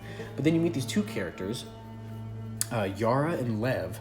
Yara's the sister, who I think is like 16, and then Lev is Lev is the brother who I think is 13 or something. But apparently you find out, like, through their story, like, you just take this 5-hour side quest, this 4-hour side quest with their story, and it's just... These are new characters you just met, and they're trying to make us love them and tell us all their backstory. We're not interested, we're not invested in this, don't you understand? You have to spend time with people in order to get to know them, you know? And apparently Lev is trans. Like, no one has a problem with that. I haven't heard a single person online talk about anything that's wrong with the game about, oh, Ellie's lesbian, so that makes the game bad, or Lev was trans, so that makes the game bad. Nothing like that. No one has an issue with that. It's how they portrayed these things that people have an issue with. The choices that they had for the characters to make in this game and what they did, that is what people have issues with. So it's just like, apparently Lev was named Lily. She was a girl, but she felt that she was a boy, and apparently that's heresy. Like, she shaved her head, and only the boys are supposed to shave their head. So all the people in the religion decided to kill him, like, to try to kill him, the 13-year-old kid. It's weird. It's bad enough that they were showing, in my opinion, a child going through that, like, you know, transition, when people don't know your brain is not developed at that time. When you're a kid, your brain isn't fully developed until you're like in your mid-20s, you guys, okay? I studied this. This is what I studied in college, is neuroscience and the brain, all right? So I know what I'm talking about. People are not cognizant enough to understand the pros and the cons, the consequences and the rewards of their choices when they are young, when they are kids, especially 13 years old. You are just becoming a teenager. We've decided it's 18 when people are quote-unquote of age, and I don't know. I think a lot of these laws need to be looked at, reevaluated, and 21 for drinking, at least in the United States. And I think a lot of these age laws, we need to go back and reevaluate the brain specifically, and what is going on in the brain, and what dictates someone being able to do this and be, having consent and drinking. We need to go back and get really specific numbers from science, not just these arbitrary 21 and 18, because different countries have different ages, by the way, if you guys didn't know that, all over the world. And I've always wondered why. As a scientist, you always have to wonder why. Why is it like this? And I wonder why. Have we chosen 18 and 21? And I haven't found much science on it. So I want the whole world to agree. We should all agree, depending on the brain's development, that's when someone should have consent or whatever and being able to do this. And 13, I don't think is the answer. I do not think the child knows well enough at 13 what they want or who they are. We're all still developing ourselves. And 20, like I said, mid-20s is when the cerebral cortex, especially the frontal cortex, where you do most of your thinking and thought processes, that's not developed till your 20s, okay? So, yeah, that I have an issue with which it was the way they did it, you know what I mean? But no one has a problem. You want to like I said, guys, you want to be a guy, you want to be a girl, you want to be in between, you want to be a cucumber, you want to be a pineapple, an apple, a lion like me. I don't care. I don't care at all about any of that. You know what I care about? I care if you're a good person. I care if you're kind, if you're loving, if you're accepting of others and trying to help other people grow and to be the best person, human, animal, cucumber that they could ever be. I know it's hilarious, but I have to exaggerate like that so to get the point across to some people. It doesn't matter what you are. And that's something that I think games and media and movies and all this needs to just stop. Morgan Freeman, guys, there's a video online where he shuts down racism in like 50 seconds. He just says, the guy asks him, how do we stop racism? And he says, let's stop talking about it. Let's just stop talking about it. He does it in 5 seconds, really, that's it. That's all we gotta do is stop talking about these things, guys. Stop making a whole storyline about someone who's trans and this. No one should care. Nobody should care what you identify as long as you're a good person. That's what matters the most. You want to shave your head. You want to grow your hair long. You want to have blue hair, no hair, all the hair. You want to be an apple, an orange, a guy, a girl. I don't care, man. It shouldn't matter. We shouldn't have to talk about this. We shouldn't have to, force these narratives. We should just let them flow organically. Let everybody be who they want. But just treat others the way you want to be treated. Don't go around murdering people. Don't go around lying to people, stealing from people. And then, I don't care who you are, if you're a guy or girl, whatever, I'm going to be mad at you if you go around and kill people and murder people and steal from them. I don't care what you identify as. It's the behavior I'm going to judge. It is the behavior I'm going to associate myself with in a positive or negative way. You, as a person, as a cucumber, I don't care. You're cool. I'm cool with you. I'm cool with everybody. It's how you treat others. That's what matters the most. You understand? So I just feel like all this stuff was so forced. It was so on the nose, shoving it down our throats when it should have just been a non-issue. It's just been like, yeah, you know, I used to be a girl, or I identify as a guy. Cool, done. But they spend so much time on it. It's the whole storyline. It's like, great, cool, yeah. And I would just be like, oh, cool, yeah, I'm a lion. I'm a lion. That's who I am. So I'll protect you with everything that I have. That's what lions do. I like to sleep and eat a lot too, and I enjoy the company of women. That's what lions do. That's how we are. Cool. So don't judge me. I won't judge you. Just don't go around. Don't be killing people that we don't need to kill. You know, unless we're in self-defense, we're protecting ourselves. Yeah. So there's another little side tangent. And here we go with more agenda, man. The men in the game. All the men in this game get destroyed. They either get killed outright, or tortured and killed, or just outright demolished. Their life just ruined. Their career ended. You don't believe me? Let's go through the 3 main ones in the game. We got Joel, Tommy, and Jesse. 3 main guys that come off the top of my head that I can remember in this game. I guess you can talk about Owen and the other guys as well, from Abby's group, but I don't remember them. I don't connect with them.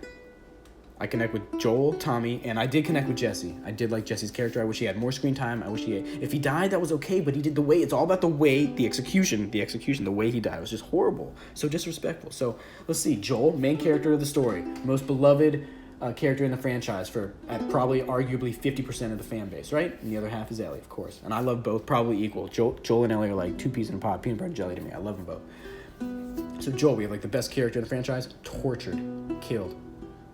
White straight male, boom, dead, spit on, his body spit on. We have Jesse, white straight Asian guy, really cool guy too, shot in the face, like unceremoniously, undeservedly, just destroyed.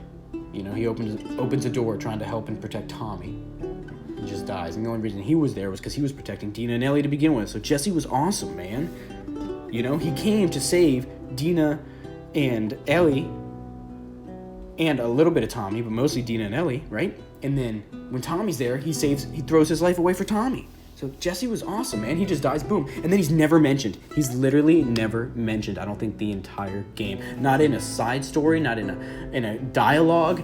The only time I think he's brought up, I think it's in a little note inside the house. I think I read a note inside the house at the very end of the game with Ellie and Dina. And I think he's mentioned in the note. But I don't think they ever talked about him. I could be wrong, but I don't think Jesse's death, I don't think they ever mentioned it, you know?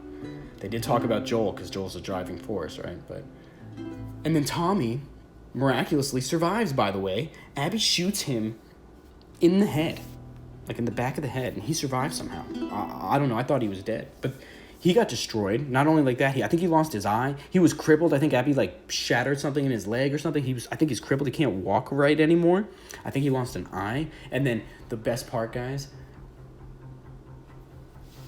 when Tommy gets home, Maria leaves him. His wife leaves him. The girl who was, by the way, she called him an idiot. Men are called idiots many times in this game. Many times. They're called idiots. And I'm just thinking, if it was the other way around, if any of the men would have called the women, I could just imagine if a guy called a girl an idiot, you know, in one of these games. Oh my God, imagine the uproar, you know? The internet would explode. But no, perfectly fine to just shit all over the men, to just say, oh man, that guy's such an idiot, you're such an idiot, Dad, or you're such an idiot, Tommy, or whatever. I think Marie says, bring home my idiot husband, I think are the words she says when she's talking to Ellie to go on the mission. Imagine if you know, Tommy was like, I gotta get home to my idiot wife or some shit, you know? The whole world would explode. But it's okay as long as we're shitting on the men, right? It's all good. It's all good as long as it's the straight guys that get wrecked. And yeah, so they either die, Jesse and Joel die, and then we have Tommy, eye gone, can't walk right, and then his wife leaves him. His whole life is ruined. I think Tommy might have gotten it the worst. His brother is dead. He pretty much, you know, he laid there on the ground unconscious while his brother got tortured and killed. Right in the same room as him. Loses his brother in a horrible way. Loses his wife, loses his eye, loses his ability to hunt, to protect people. Tommy, he got done. He got just... You talk about respecting the characters, man. Neil, who's the other one? What's her name? Mrs. Gross. I don't know. Is it Natalie Gross? I don't know her name. What other writers? Anyone else? What were you guys thinking with that? Like genuinely. I'm not trying to, I know it's hard to hear. It's hard to hear criticism. I know. I get it. Trust me. But I'm just trying to have a discourse, an honest and open discourse about what was your thought process on that, on all of this, you had there were good ideas, there were seeds of good ideas that you guys had, but the execution and the way you grew those seeds, it was just poor. It was just poorly done, in my opinion. Some people are gonna love this, but God, I just don't. Tommy loses everything. Joel dies. Jesse dies. I'm trying to think of any other guy characters. No, the whole thing is everything's run by women, Isaac, which is the leader of the wolves, right? He's a guy. He's like the leader of the wolves. He dies by Abby's hands, which was actually a pretty cool boss fight. I enjoyed it. But I like the 1v1 hand-to-hand melee combat. I really do like that stuff. They do it exceptionally well in this game. They do. I wish there was a heavy and light attack and a block, just to add more stuff and keep with the dodge, and there should be combos. They could make it exceptional. It was really good, but it could be exceptional. Anyway, Isaac, we don't even know anything about him. We don't know his motivations. Like, he's this big, strong dude, and he's like torturing some guy, and Abby and Owen just walk by, like they don't care, they don't even blink at it. I'm like, what the hell? What are you guys doing? Why are you doing this? Did he really deserve that? What he's getting? Like, what the hell happened? They don't talk about it. All they talk about is some war, and I'm like, what war is going on? I had no idea. I was completely lost. And keep in mind, like I said, I watched every cutscene in this game. I watched them all. But I was just like, what? What do you mean, what war? We're fighting against who? Like, everybody's fighting everyone. We're just trying to survive. And you're torturing some dude in there. We don't even talk about it. No sympathy from Abby or Owen. They didn't say anything. Like, he says, keep him awake or make sure he doesn't fall asleep. That's it. What? I don't get it. But yeah, Isaac dies too. He's supposed to be a really strong main character, or straight male, or what we know of him. We don't know. But that's it. Yeah, he dies too. So it's just all these girls, and, it's just everything is so in your face. I mean, you can have strong female characters, but they don't need to be bitches. They don't need to be mean. They don't need to be, so overpowered and manlike and bulky and big. And it doesn't need to be like that. You can do it in a more subtle, effective way. It's possible. It's been done in so many video games and movies and TV shows before. If anybody's curious on how it's been done, if you want to see beautiful, powerful, strong, awesome females, I made a whole video on it. That it's down in my I think it's in my psychological analysis playlist, and it's also, you can just scroll down on my channel if you want. I made it just a couple weeks ago, so it's close by. You scroll down, you'll find it. Probably 3 weeks ago. I think the title is, it's okay if you want to be a sexy princess. It's okay if a girl wants to be feminine. That's okay. We shouldn't be judging each other. Like I said earlier, we shouldn't be making a big deal of any of this. You know what I mean? So please, guys, if you think like that, I implore you to reevaluate your perspective. I'll try to allow everyone to be who they are and what they want to be, as long as they're not hurting anyone else. That's the only thing that matters. If they're a good person, let them do or be whoever they want. Okay? So, moving on, we see that, Abby's like, she is selfless, They show us, they try to make us empathize with her. It's another way by showing us, she's going off to help Lev, and Yara convinced the mom, to come with them and stuff, and she's saving Lev, and Lev leaves. Like, it's such a stupid plan. The plot, man, the plot. It's such a stupid plan for him to leave like that on his own through the storm with that little boat. Like, how he survived is beyond me. But there's so many things about how people survive. Like, how did Ellie and Dina and Tommy all survive inside the movie theater? Jesse died. Dina got shot with an arrow, and her head, destroyed by Abby. Ellie got her arm broken in half by Abby and beat the shit out of, Abby kicked Ellie's ass in the movie theater, and they were lying there both bleeding out and dying. How did they get back home to Jackson? That's one of the questions I have. Like, how the hell, Tommy, how did he survive? How did he get back home? He got shot through the head, apparently in the eye. Like, that all of their wounds would have gotten infected. They all would have died. There's no way they would have made it home, barring some miracle. So I'm very confused about that. Ellie's arms just like magically healed a couple months later actually I guess it's not a couple, it's like more than 9 months, but still she's just like perfect, back to perfect shape. And so is Dina after having an arrow through her, 9 months later. Like 9 months is like the key to everything, I guess. Like it must be like a year because the baby looked like it had been born for a little bit. I don't know. Maybe the baby looked a couple months old.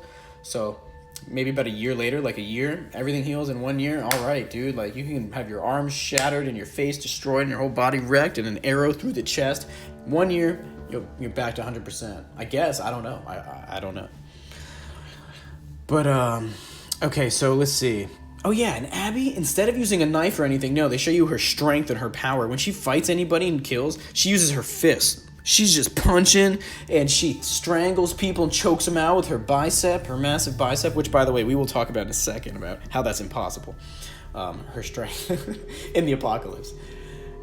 It's the question I wanted to ask is, how is she not infected? She punches these zombies straight in the face. She beats their skulls in and shit like that all the time. And she punches everyone else, which means no gloves, nothing, bare hands, which means her hands, her knuckles would be bleeding all the time, open wounds. And when she's punching those zombies and they're spitting and biting and scraping, they would bleed more and it would touch their blood. The infected are covered in blood. She should be infected by all intents and purposes. All the open wounds that she had exposed to the blood, but no, it's not the route the story goes, which is what it should have focused on, is the infected and the virus, but no. It's just, plot armor, she's punching and choking out zombies and punching them in the face and getting her hands and everything's covered in blood. She's rolling around in it, but no, she doesn't get infected. She's fine. Makes no sense, man. Makes no sense. It's a really realistic game, so it not portraying that and not showing it in a realistic way. She's just punching these things and over and over and over. I mean, Joel did it too, now that I think about it. So it's not that good. But at least with like clickers and stuff, Joel would be dead right away unless he had a shiv. So he stabbed it, which is, a good way. He's not cutting his hands open. But yeah, I don't know, man. I don't know. Okay, yeah, so real quick about Abby. Oh, God. They show you the gym. They have a nice long sequence when you're playing as Abby. Like, oh, look, here's the gym. This is how she got so big. First of all, no one, I repeat, no one in the world has the genetics to get that big in that short of time frame. Not only time frame, but with the scarce resources. Not only that, you add on top of it that she's a woman who has low testosterone.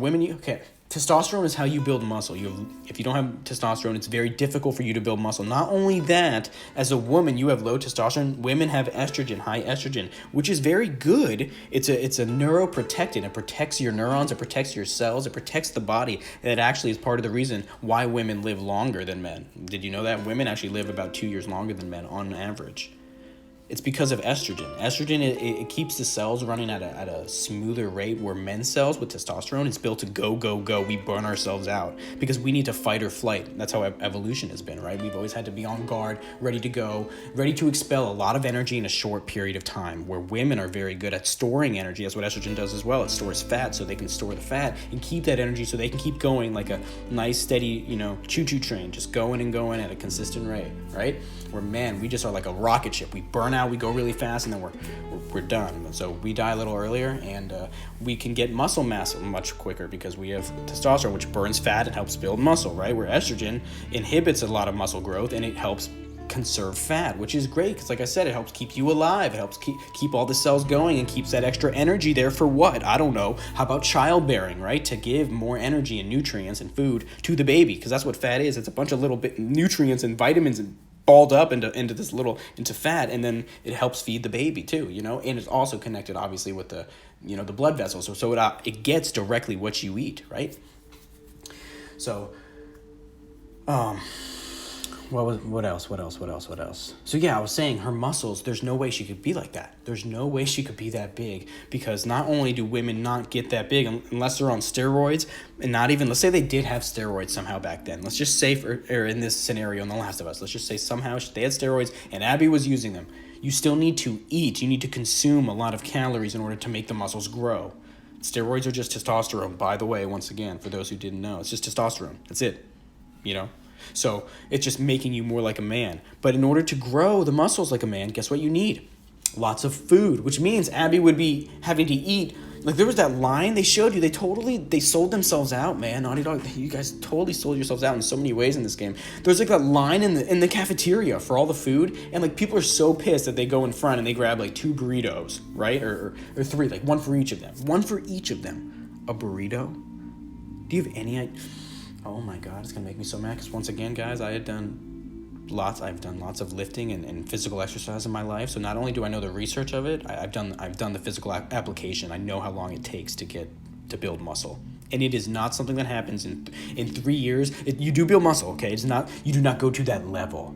From what Abby was 4 years ago or 3 years ago, whatever, in the flashback, to what she is now, zero chance, unless she had an abundance of food and an abundance of steroids. It's the only way in hell that any woman could build that much muscle in that period of time, and that's just scientific fact. And if that upsets you or offends you, I don't know what to tell you. You're just upset by facts and the way of the laws of nature. You got to ask Mother Nature and physics what's wrong, because that's just the way it is. Men and women are good at different things. Like I just told you, men were built to build a lot of muscle and burn out quickly and do have a lot of energy in a short period of time. Women, it doesn't make them worse. It doesn't make us better. It just makes us better at different situations. Women are built to last. Women are built to survive. They're built to continue on. And that's great. Yeah, they both have their uses, don't they? Okay? Instead of hating one, how about we learn to love both sides, huh? How about we learn to accept both sides and see how they complement each other? I think that'd be great. I think that'd be great, guys. So, oh yeah, and the food, like I said, she would need like so much food. That's the whole thing about the burrito. You know, she would need like 3 burritos 4 times a day to get the size that she is. And I don't think there's that much food to go around. Those people were all starving and so pissed that they spent, 30 seconds, 10 seconds cutting them in line. It took them 10 seconds. It wasn't even a long time. It wasn't like they had to order and like make the food. No, it was right there, boom, go. Like, so it was a very short time that anyone had to wait. And they were pissed. They were all really mad. So that means what? There's not a lot to go around. Exactly. People aren't getting second, third, fourth helpings. So there's just no way she could get that big, guys. Like, and she got bigger from the trailer. You go back and watch the trailer, she was already huge. I thought they could have pulled it off in the trailer. I really did, because she was strong, but she still was lean. When they took it way too far in the game. The game is just like bodybuilder, male bodybuilder style. I mean, go look at female bodybuilders. Go look it up, guys. Don't trust me or a word I say or anybody says. Do your own research and your own experience. Look it up. Look up female bodybuilders. They don't look like Abby does. Abby looks like a male bodybuilder, man. It's just it's ridiculous. Like I said, I would have been cool with all these ideas. I said it was cool when she was getting hung in the first trailer. Like, she looked good there. She honestly did. She looked muscular and ripped and still feminine in some way. But nope, they totally just took that too far. Oh God, which leads me. Oh God, the sex scene. The sex scene, guys. I don't know how this got into the game, first of all. Like, Sony apparently is censoring everything. You put anything in your game that's even remotely feminine, and they censor you. They put, like, light rays, and they cover up boobs and butts and things. And, like, it's really interesting to me, man. And then they just let this fly where there's complete frontal nudity with Abby. And, it was just an unsettling scene, man. They're talking about just, like, killing and murdering people one second, and the next second they're, like, fighting each other. Like, actually, it looked like they were gonna fight each other or something real quick, and then all of a sudden they're having sex, and it just looked like 2 guys, and it was not attractive and not arousing at all. I don't know what they were going for. I'm struggling to know what they were going for with that. Were they trying to make us connect with the characters, or were they just trying to make us uncomfortable? Were they, like, I'm 100% serious. Were they trying to make us think, like, why they had sex, or or they just wanted it to be a light moment that was just a light moment with nothing else attached? I don't know what they were going for with that scene. But I didn't like it in any way. It was out of nowhere. It was unattractive. It was gross. It was forced. And oh, it just, she looked like the guy. It looked like two guys. So it's just, oh, and that's just my preference. Like I said, it doesn't matter what your preference is, right? We all have our own preferences and likes. It's how you treat other people. So please don't get offended that I prefer women. That's just how I am. I like girls. Hate me all you want. I'm sorry. And it just didn't look like that's what we were looking at all. It looked very, it was masculine. And it was just, no, thank you. Okay, so, yeah, I say, how did they get home? You know, Ellie and Dina and Tommy doesn't make any sense. I don't know. Dina had an arrow through her. Ellie was just beat to hell, about to die, and I don't know how they got home. I have no clue. How'd the baby survive any of this? I don't know. I don't know. Okay, so we're getting near the end. Oh my god. We're getting near the end. The biggest difference for me between Ellie and Abby is this. When we were Ellie and killing all the people, we were getting revenge, you know, constantly. During all the cutscenes, the camera shots and the acting from Ashley Johnson, it was so good. You could see on Ellie's face and her body language and her hesitation in the cutscenes that she felt bad. She was unsure of what she was doing. She had remorse.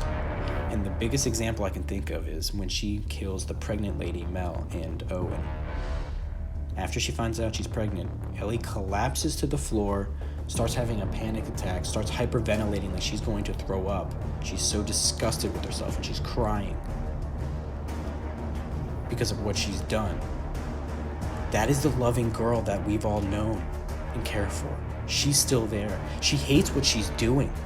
She even tries to be like Joel in that exact same scene, and it's a heart-wrenching scene that made me pull for Ellie, where she had both of them, and she was trying to get one to point on the map. It's gonna, oh my god, you know what? The more I think about it, that's one of my favorite scenes. She's trying to be just like Joel. She's trying to live up to his expectations and to do what he did and to avenge him, you know, and she cares so much, and she screws it up by allowing them to get too close, you know, and then she has to kill them both in a gruesome way, and I don't think she was going to kill him at all. She just wanted to know. She would have, I believe she would have let him go, man. If they pointed on the map at the same spot and then she did her thing, I think she would have let him go. She wasn't there for them, you know. So, and Ellie wanted to just get Abby. That's what her goal was, you know. That was it. And everyone else was just trying to stop her, and that's why she had to kill all these other people. If they would have just let her go, she wouldn't have killed Nora. She wouldn't have killed any of them. The guy just unchained her, the guy who handcuffed her, all that. But no, they were talking shit about her, about Joel. They hated him, and they were gonna kill her. They were all gonna kill her. So what's Ellie supposed to do? You know what I mean? So that's the difference. Here's the difference. Ready? Ellie was so remorseful, right, with all this killing. Abby, when it comes down to it, when she is about to kill Dina gets shot with the arrow by Lev, and then she grabs her. I don't know if she hits her any like with fists, but she grabs her face and slams it into the wood like 3 times, and there's blood like flying everywhere. And I thought Dina was dead right there. But then she turns Dina around towards Ellie with a knife to Dina's throat, ready to slit her throat, and Ellie says, "Please stop." Ellie can't even move. She's paralyzed on the ground because of Abby's strength. Ellie says, "Please stop. She has nothing to do with this. She's pregnant." And you know what Abby's response was? Remember what Ellie's was? I'm gonna play the video. I'm gonna put the video in here somewhere. Maybe not in this review, but I'm gonna make a video on this. You know what her response is when Ellie finds out the girl's pregnant? She collapses to the ground, has a panic attack, cries, almost throws up. She's so disgusted with what she's doing. She hates it. When Abby finds out that Dina's pregnant, she turns her towards Ellie so Ellie can look at her die. She puts a knife to her throat and she says, "Good." And she's slitting it. She's literally pulling the knife. She's winding up to pull it down right on Dina's neck in front of Ellie. And Lev, Deus Ex Machina, out of nowhere, just says, "Abby." And then Abby stops and allows both of them to live, which makes no sense. Just because Lev said one word, you know? And I guess, you know, he was just trying to have Abby realize that she's taking it too far or something, but that's not who she was, you guys. That was Lev stopping her, don't you understand? Ellie had no one else in the room. Ellie found out the girl was pregnant and collapsed to the floor and broke down and was appalled at what she had done. So much light, so much love still inside of her that was dying away. Whereas when Abby found out that the girl was pregnant, that Dina was pregnant, she took joy in it, sadistically, and said good and was about to slit her throat. That's the difference between these two characters for me, and why I will never sympathize with Abby. Besides the fact that she killed Joel, right, of course, and the way she tortured him. That goes without saying. Right? But this was the cherry on top that I was like, wow, you really are just a shitty person. Because Ellie didn't want to do any of that, man. She regretted it the whole way. And with Nora, the scene with Nora, when it's all red, and the way she gets down, I think she's like holding a pipe, and the way she kneels down, it was so real. It was just visceral. That scene was the best word I can think of right now. It was visceral. It just grabbed you. It shook me, man.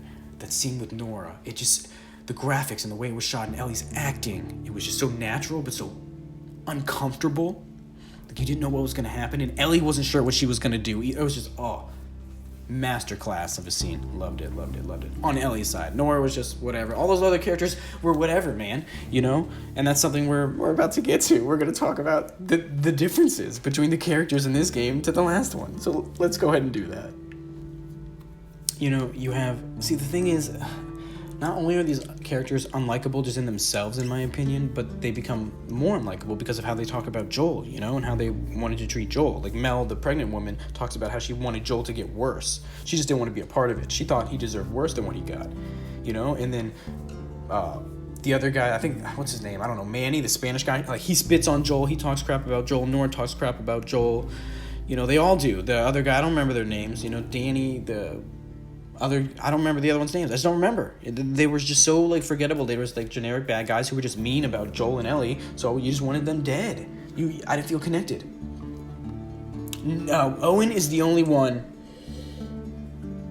who had a little bit of story. And another psychological trick they did, they had you connect with the sea animals, man. They had you connect with the seal, you know, the spotted seal or the otter, whatever it was. It was so beautiful. Going to the aquarium with Owen and Abby, but of course not. I didn't want that. I would rather have been Ellie, you know? I don't want to go with Abby and Owen. I don't care.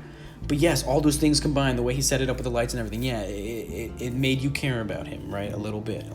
But that's it. Everyone else, no. Owen was the only one I had some sympathy towards, a little bit, right? It's just, and he was trying to stop Abby, like, you know, from, I don't know. Out of everyone, I think he would be my favorite if I had to pick, you know, of the bad guys. Probably Owen. It was pretty cool how he, like, picked the aquarium and he just owned it then. That was nice. I liked that part. And then he decorated it out, got the, you know, the little bow and arrow, Nerf gun game going. It was cool, man, it was. I just wish it was Ellie, man. I still want to play those characters. Or even Ellie playing with him. Maybe we just found him in there, you know what I mean? If we were exploring, imagine if we were exploring as Ellie, we find the aquarium, it's all lit up with the lights and everything, and we find Owen in the boat, and he doesn't attack us. He doesn't attack Ellie, and she's got her gun drawn. She's about to blow his head off, but she's Ellie, so she doesn't. She's like, what are you doing here? Why aren't you with everyone else? And they have this scene together, right? Where, you know, he explains that he left the wolves, whatever. He didn't want to kill anymore. He just wants to go and be a good person and shit. And then Ellie and him could have a side story. How cool would that have been? I think that would have been great. But no, it's not what we got. Not at all. Nothing like that. I just had to play as Abby the whole time. So yeah, we got all those characters. Okay, cool. Dina was okay, like, I didn't hate Dina, not at all. I'm not gonna say I hated her. I liked her. I liked Dina. She was good. You know, Dina was just good. But when you compare that to, like, here we go, Tess, Bill, Henry, Sam from the first game.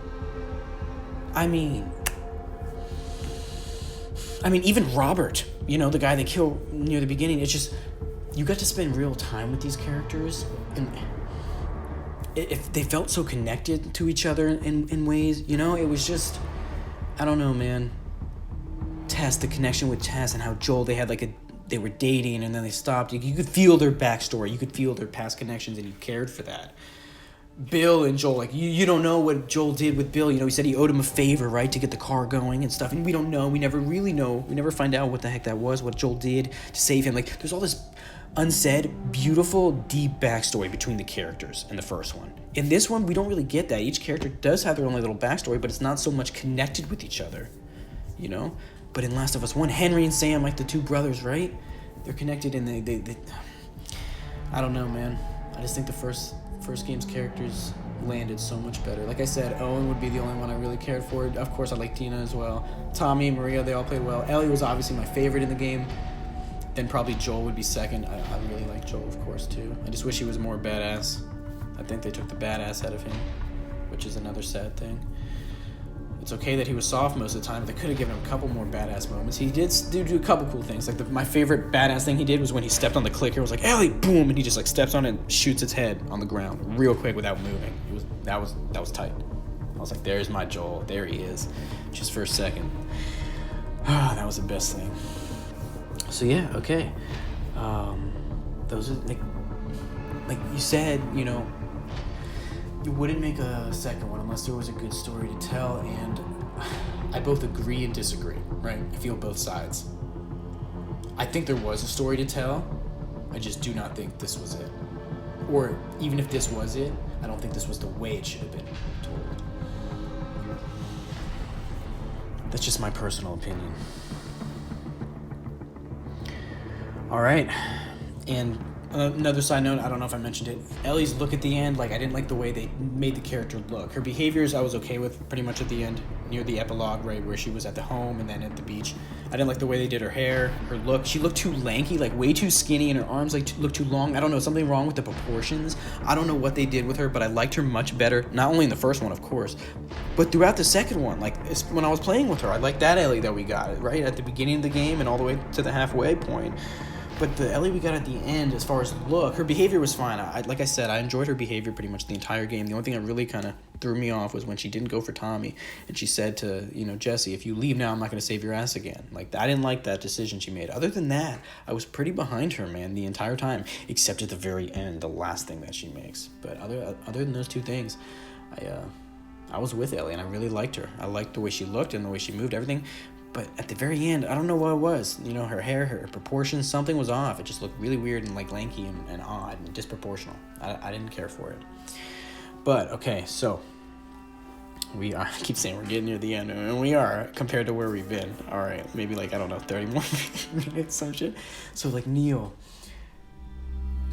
if you guys remember, he gave a presentation, I think it was back in 2014 at GDC, and he was talking about, I believe the girl's name, like Anita Sarkeesian or something, this girl who talks about games and how women are always objectified and stuff like that, and she showed him this stuff and opened his eyes, and he agrees with her, and I was like, dude, okay, let's just say that's how you feel.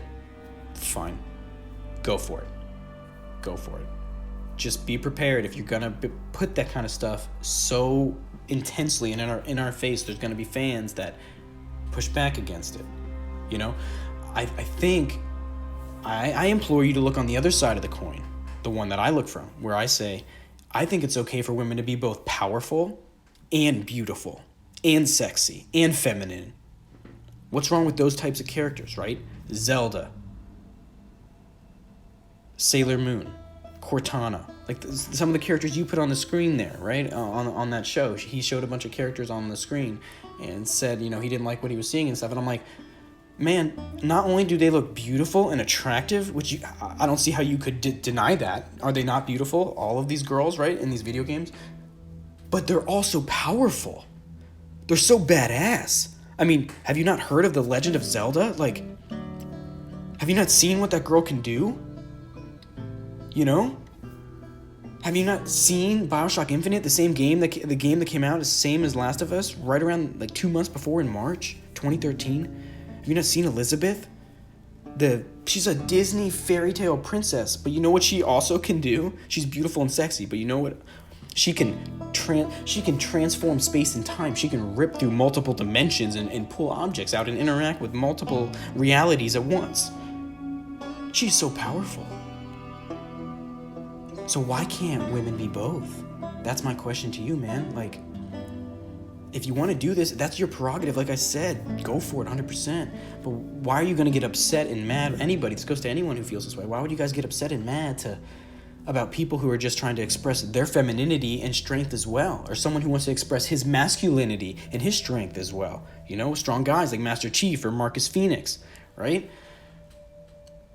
Ryu Hayabusa from the Ninja Gaiden series. Isaac,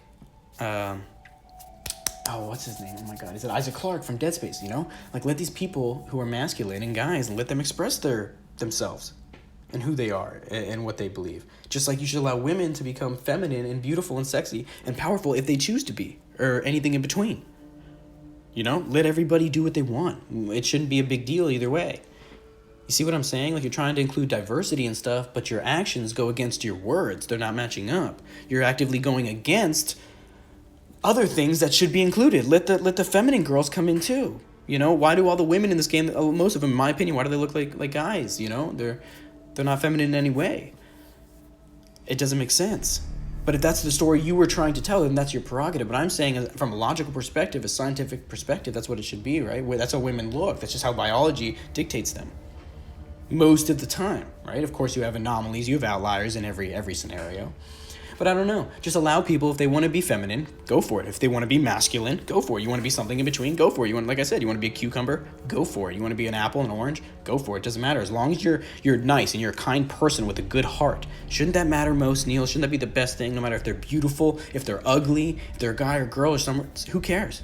We don't need to make a big deal of it. What we should make a big deal of is how they're torturing someone, you know, in a bathroom, or they're doing something, you know, terrible. That's something we should make a big deal of, not just sweep it under the rug, walk by it, not even mention it. I don't think anybody mentioned that a guy was being tortured in that bathroom. You know, I think it's horrible. These things should be talked about and discussed. That's what we should focus on, is treating each other better as human beings. Which I think is what they were going for, right? They were trying to make us think, you know, how we should treat each other better, that everyone has a past, everyone's, you know, killed people in this world, right, and done bad things, but, you know, we could still get along and love each other. And I agree, but it's just the execution, the way they went about it, it was just poorly written. I mean, I'm looking up right now, guys, I have a Last of Us poster. I think I mentioned it earlier in the video I did. I'm mentioning it again. I'm just looking at it, I'm like so sad, because I'm looking, there's Joel and Ellie there, and so beautiful, man. This concept art for the first game, and it always sat with me, and I'm just so sad to see where they took this story. It just breaks my heart, man. It really does. Like I said, guys, Naughty Dog, don't get so offended, please. I'm not trying to offend anyone. I'm trying to give you my response, my reaction, and encourage you to do better and to reevaluate. You know, that's what I'm going for. But if you're truly happy with how it is, then that's up to you, but I'm not, and I don't think a lot of people are. I implore you to at least look at this and try to go through our videos, watch everybody's reviews, and really take it to heart. Take it to heart, please. Please. God, who knows who's listening this far, and probably nobody, but I have to say something. I have to just get my words out, even if no one hears, even if nobody watches. At least I'll know it's out there, and my truth has been spoken, you know? So, yeah, I hope you, like, do an interview or something, Neil, like, Naughty Dog, go through and tell us, walk us through your thought process on how you came up with these story beats. Because apparently there was an ending where Ellie was supposed to kill Abby, and one where Joel, I don't know, I think Joel was always supposed to die. I don't know what their thoughts were, but I want to know how you arrived at that from the end of the first game, like, oh yes, in the second game, we are going to kill Joel, we're going to torture him on screen with Ellie there in the very beginning. Yes. I truly want you guys to walk through and let us know how you thought that. Out of the infinite realities that exist, the infinite things that could have occurred in this world, in this storyline, how you landed on this one. How did this exactly happen? Was it just pushing an agenda? Was there an agenda? Are you going to deny that there was when it's very obvious that there was? You know? I would just apologize, say sorry, and, you know, just continue on and continue to do better, you know? I mean, nobody's perfect. I mean, and this game was great. Like I said in the beginning, from the first half, I really felt that hatred. I was into it, but God, it got thrown off. But either way, how did you arrive at these choices? It would be great to walk us through. You know, you could do a developer commentary of a playthrough. And you could do a speed run or even edit it. If you don't want to do a speed run, do a full playthrough, but then have it edited where you just show, like, you know, the cutscene parts, and you could just tell us exactly what was going on in the writer's room, in the director's chair, on how these decisions were made.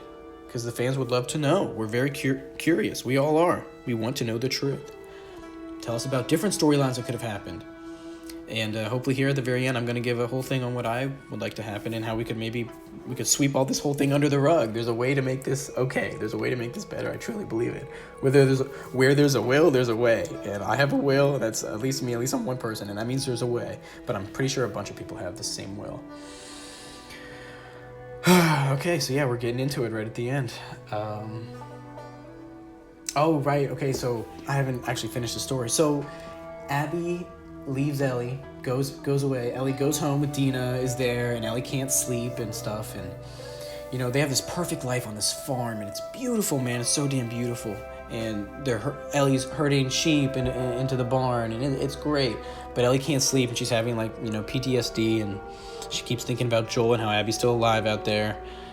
And Tommy shows up all broken, right, with no eye, tells him Maria left him. It's just as heartbreaking, and he wants to get revenge for what she did to not only Joel, but to him now, because they were going to let her go because Dina was pregnant, and they wanted to get back, and Tommy and her were willing to let it go. But then she comes in, you know, kills Jesse, almost pretty much kills Tommy, and beats the shit out of Ellie and Dina. So, yeah, Tommy's revenge was reunited. He wanted to go kill.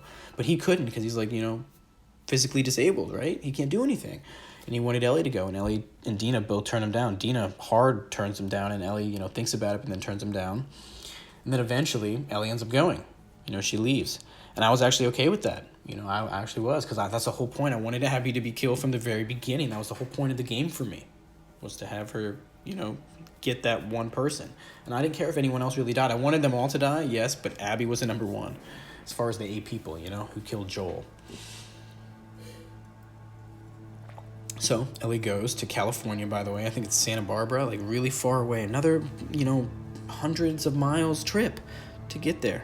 And probably kills a bunch of people on the way. You know, probably ends up killing hundreds of people throughout these couple months or years that the game takes place in overall. You know, hundreds of people.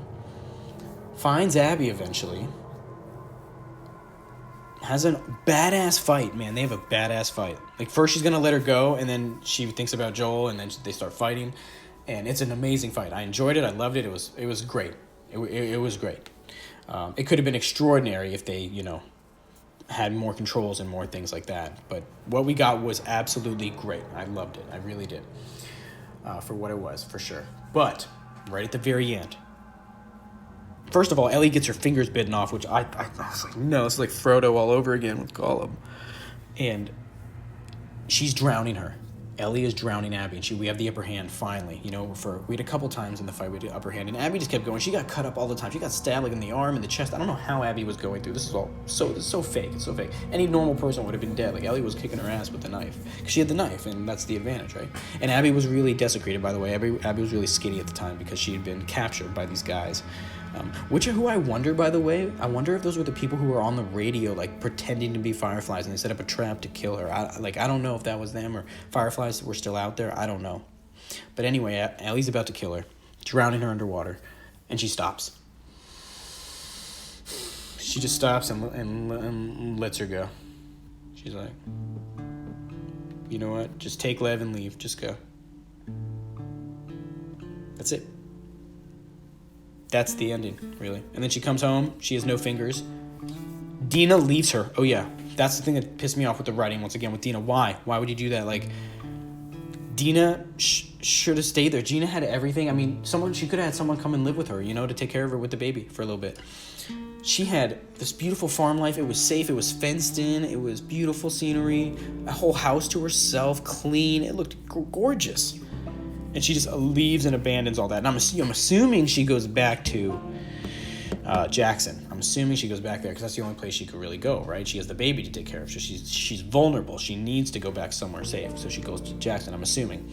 And she takes all of her stuff and she shoves Ellie's stuff in a corner, man, of a room, and it's just like so heartbreaking. No note, no nothing. I wanted a note at least, you know, that nothing. We got nothing from her. I thought that was cold and unearned, you know. Because Ellie loved her, and Ellie was taking care of her and the baby, and Ellie was great, you know? Besides her revenge thing, which she had to do, and Dina didn't have to come. Ellie said many times she didn't have to come, but Dina chose to, right? But then she's, like, holding it against Ellie for wanting to finish it. No, Ellie needed to finish that job. It was a thing that should have been done, absolutely. Ugh. I hated fighting Ellie as Abby. I hated it so much. Oh, my God, that was horrible. I just let her kill me multiple times. It felt so good when Ellie would kill me. It felt great. Oh, but it wasn't canon, apparently. Ugh, I loved watching that happen. Anyway, so yeah, Dina leaves Ellie. She goes upstairs, tries to play the guitar. Can't play it because 2 of her fingers on the right side, on her right hand, are gone. You know? Or sorry, her left hand. Her left hand. 2 of her left fingers are gone. Her pinky and her ring finger. So she could play like a very little bit. You know, very little. Makes me so sad, man. So Ellie lost everything in this game. Everything. In the first game, she said her biggest fear was to wind up alone. I think she was telling Joel that. Like what she's afraid of. Or no, it was not Joel. It was Sam. The boy that they meet, the little boy. He asks her what she's afraid of, and Ellie says, I'm afraid of being alone. If I remember correctly, they were standing there when it was raining outside at night, and Sam was infected, but he didn't want to tell Ellie. I think that's what it was. And she says, I'm afraid of being alone. And guess what happens, guys? Ellie ends up completely alone. She loses pretty much Tommy, because Tommy thought she didn't go. Tommy was really mad at her, you know, that she wouldn't leave and go get their vengeance back. Joel dies. Jesse dies. And Dina leaves her, takes the baby. The house is empty. I think the animals were all gone as well. And to top it all off, she loses her 2 fingers. So she can't play guitar anymore. I mean, Ellie lost everything in this game. This was a horrible story. Joel and Ellie both lost everything in this game. How can you sit there and say that you respect the characters, you love the characters, and then you treat them like this? I don't understand that. Once again, please walk us through. Help us to understand. If you can help us to understand, maybe you won't get so much hate. You know, you won't have to block the Metacritic reviews, the negative reviews on Metacritic. You won't have to do that. If you could explain to us what's going on. What was the story here? What was the thought process behind this that led to these decisions that you guys made? What was the thought process? How did you get from A to B to A to Z? Walk us through. Because it just doesn't make sense, you know? You love the characters, you respect them, and then Ellie gets her fingers cut off, loses everyone she's ever cared for, ends up completely alone, her worst fear. You know, just walks off into the woods. And I'm thinking the only place she can go is Jackson. But to be really, you know, sad and emotional and depressed, she might not even go back. She might just go out into the woods to die. Like, just go explore and maybe try to go somewhere else and be a nomad. Just explore around. Try to make up for her sins. I don't know, man. When she should, logically, in all logic, go back to Jackson and, you know, regroup and heal there. I hope she does, but probably won't. So, yeah, it was just, guys, I didn't like the story, man. I didn't like it. What I think's going to happen, I think Dina is going to go back to Jackson in part 3 and end up telling somebody that Ellie's immune and Ellie's going to get hunted down or some shit in part 3, and then hopefully at the very end, I don't know if Dina's going to be someone who's bad or if it was a complete mistake or whatever, or if they come back together, I don't know. But I think at the very end, the only way there could be any justice at all, is if Ellie either sacrifices herself and gets the cure or still gives blood. They find a way to just take her blood and not have to kill her, and she gets the cure. But I don't think Naughty Dog would go that way. I think they would kill her. I think that's the only way to do it at the end of part 3. At the end of the game, to have Ellie be a satisfactory character, to have a closing arc that actually makes any kind of sense and is redeemable and satisfying for her, the only way to do it, in my opinion, is she has to die and give her blood for the cure. And then at the end, they show us how the cure is working. They show us how everyone's getting the injection of the cure. You know, they put it in the bullets, right, or something, or in syringes, and they shoot darts at the zombies, and it turns people back to normal. It starts to, you know, it doesn't do it right away, but after a couple hours or whatever. So you just hit them with it with the dart, right, and then it has a little bit of Ellie's blood in there. You know, her cells are multiple. They replicated them, right, the serum or whatever, the vaccine, and then she. The person who gets, you know, hit by the dart will turn back to normal. That's the only way I can see it in part 3, is that they start healing everybody and Ellie dies. And her life wasn't for nothing.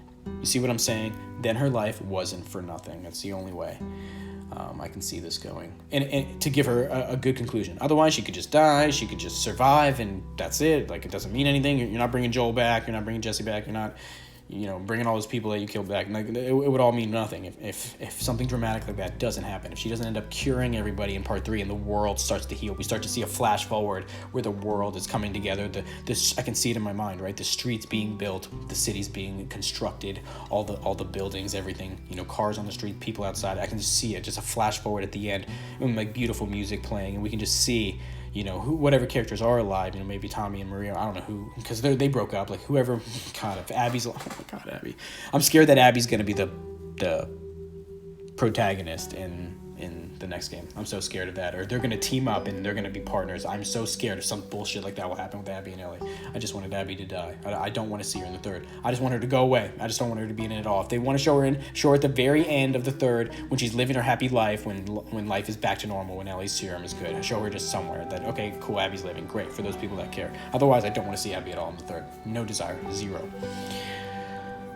But Ellie, the only way I can see it being concluding is that she finds a doctor, whatever, has to go find him, and then give her life to him so that she can make the serum and heal the world.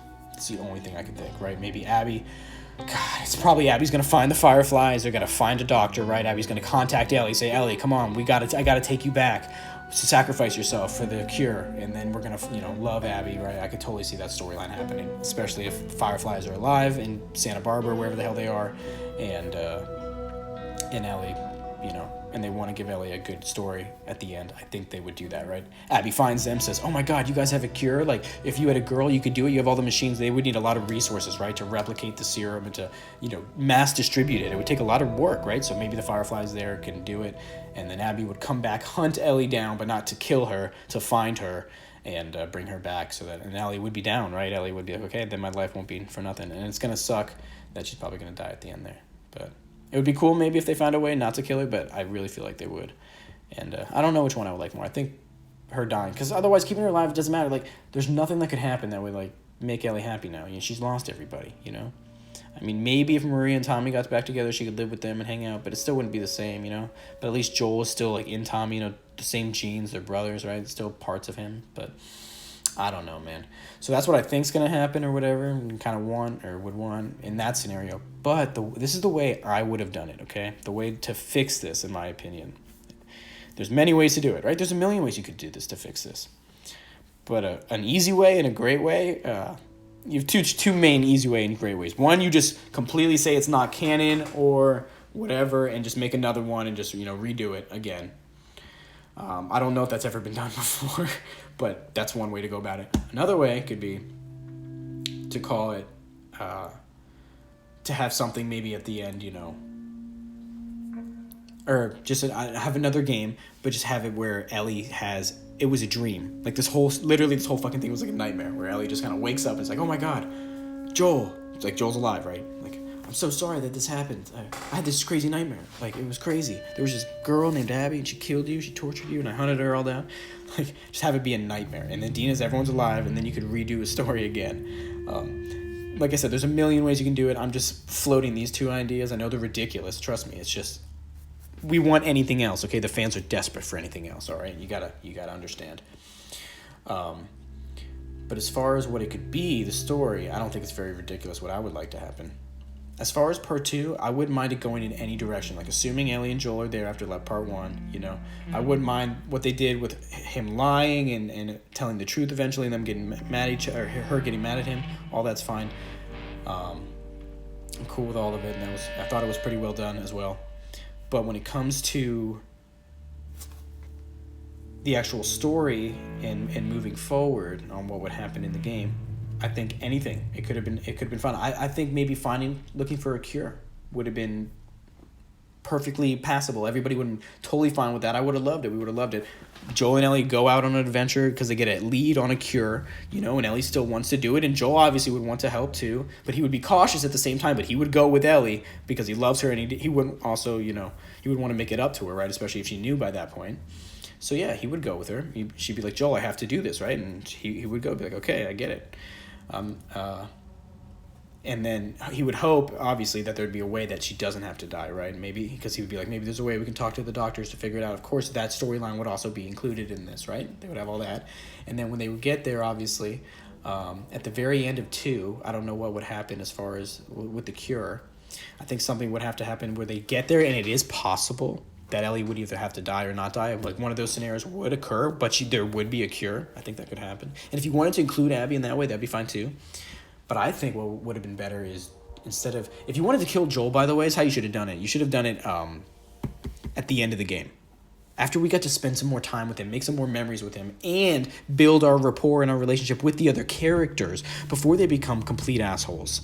Then maybe we would have forgiven them a little more if we spent some more time with them before. But no, the first thing we knew about these characters were they were just jerks and they just killed Joel instantly. We got like one scene with them with Abby and Owen talking about someone being pregnant and her being sad, but that's it. Otherwise, Abby just became a bitch and they all were all assholes. Instantly. So, yeah, if you wanted to kill Joel, you should have done it at the end of the game to give us more time, and not even in the second game. So like I said, in my version of second and third games, I would think this would be a trilogy, right? You would have this happen in the second game. They're still trying to find that cure, and they get the lead or whatever, they get there, and it doesn't work. And then I would want Joel to get infected at the end of the game and leave it on a cliffhanger for part 3. Absolutely, because we would let people know up front, just like the Matrix, right? Like Lord of the Rings, like, you know there's a third. So they don't have to guess at that point. They know, okay, cliffhanger, we know there's going to be a third, it's coming. And how amazing that would be. Everyone's like, oh my god, Joel got infected, whatever. And then, I would like at the end of 2, I would like there to be a decision Ellie has to make. When it comes to Joel getting infected versus the cure, some decision where she had to make where she would be, kind of sacrificing a bunch of people at some point to save Joel, because Joel did that exact same thing in the first one, and I would love if Ellie went through that same dark path that Joel did in the first one, where she wholeheartedly knows what's going to happen. If she goes to save Joel, she's sacrificing others, but she does it anyway. And then I think that would be such a twisted, dark, sadistic, beautiful way to connect their love, that they both are willing to do these horrendous deeds, these terrible acts, to prove their love for one another, to make sure the other one is safe.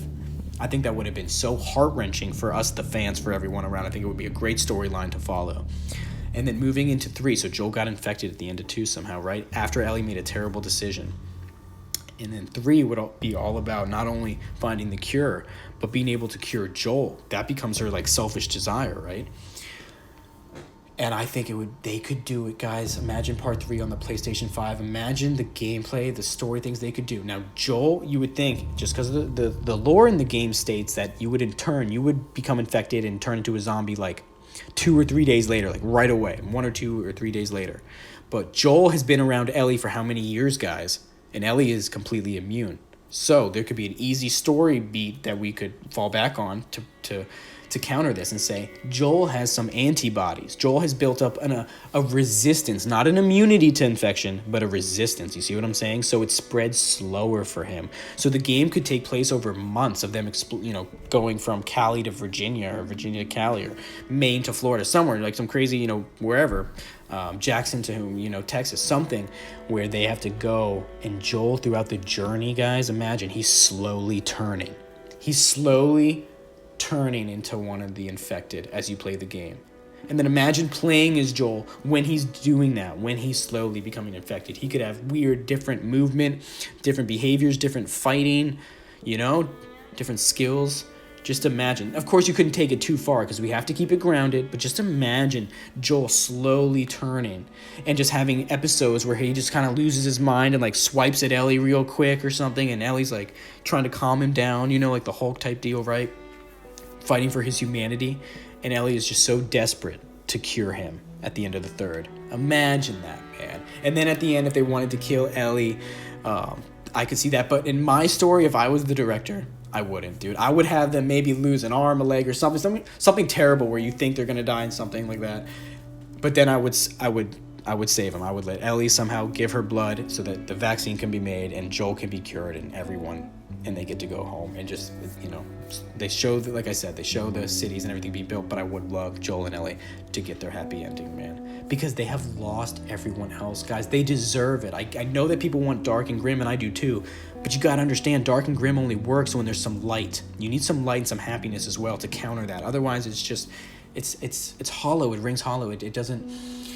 it doesn't sit with the character as long if there's not something to strive towards, right? So I think at the very end we would push them to their limits, push them so dark. Imagine you would have to make everybody think that Joel died many times, during that adventure in part 3 with, the zombie, with him turning into the infected slowly. There'd be so many close calls, right? And someone's arm, leg, or something has to get cut off. Something does, right? It just has to happen. I don't know if on both of them, at least one of them, if not both. And they just need to lose something precious, right? But at the very end, yes, they will live in my story. Both of them should live and, help rebuild humanity.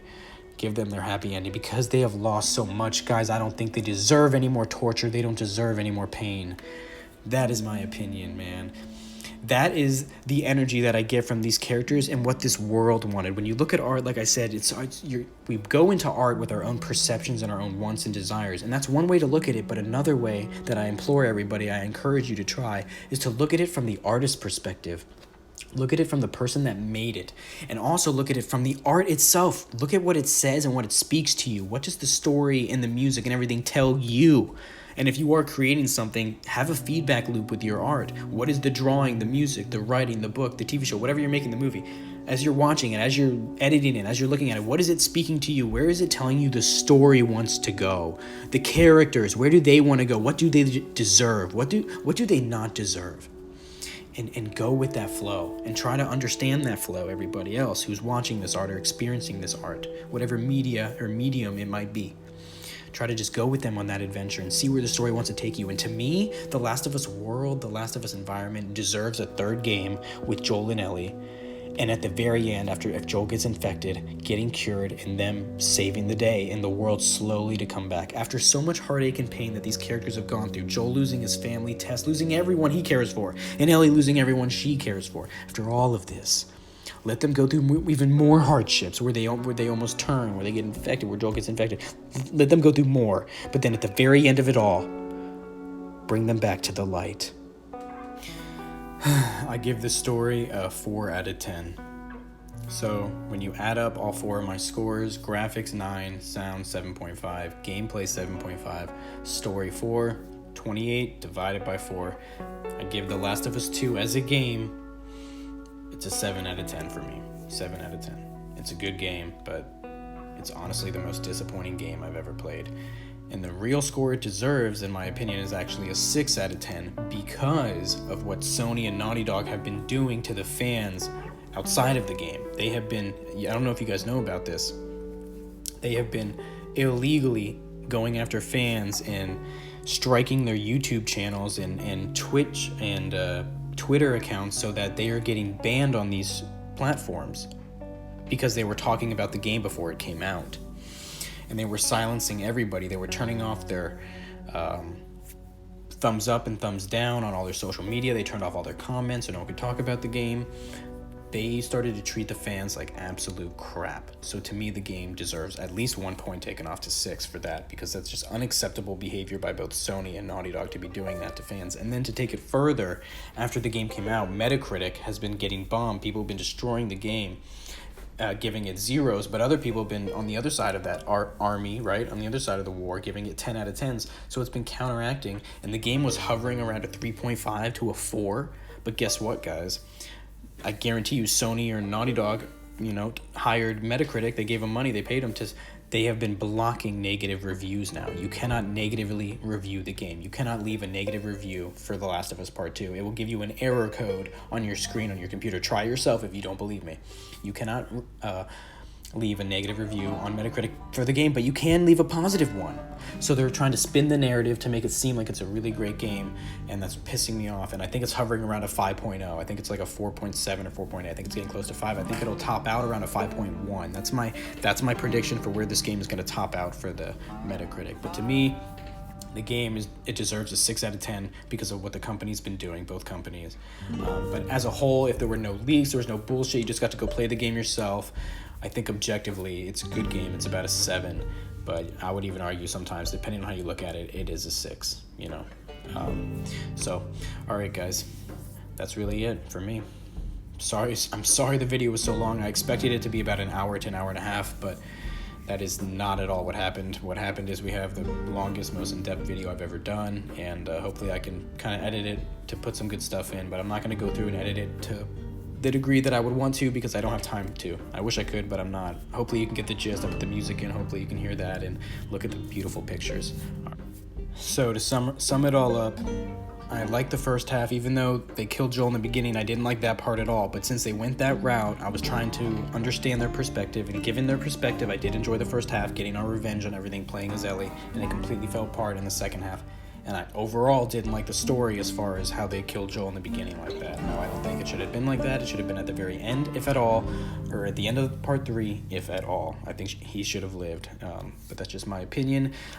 Like I said earlier, I think the world was speaking to us in a different way. The characters, the tone, everything was pushing, in my opinion, to at least have them go through another game together. If Ellie or someone or Joel wants to sacrifice, or both of them want to sacrifice themselves at the end of 3, that would have made much more sense. It would have been heart-wrenching, but it would have been a beautiful ending, I think, that they could have given both of these characters.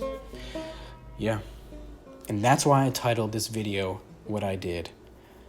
That is the energy I get from these characters, and I'm sorry, Joel, I'm sorry, Ellie, and I'm sorry, everyone who truly loved the first game and this world and this story and these people, as fathers, daughters, as friends, because I truly believe that they mistook your resonance.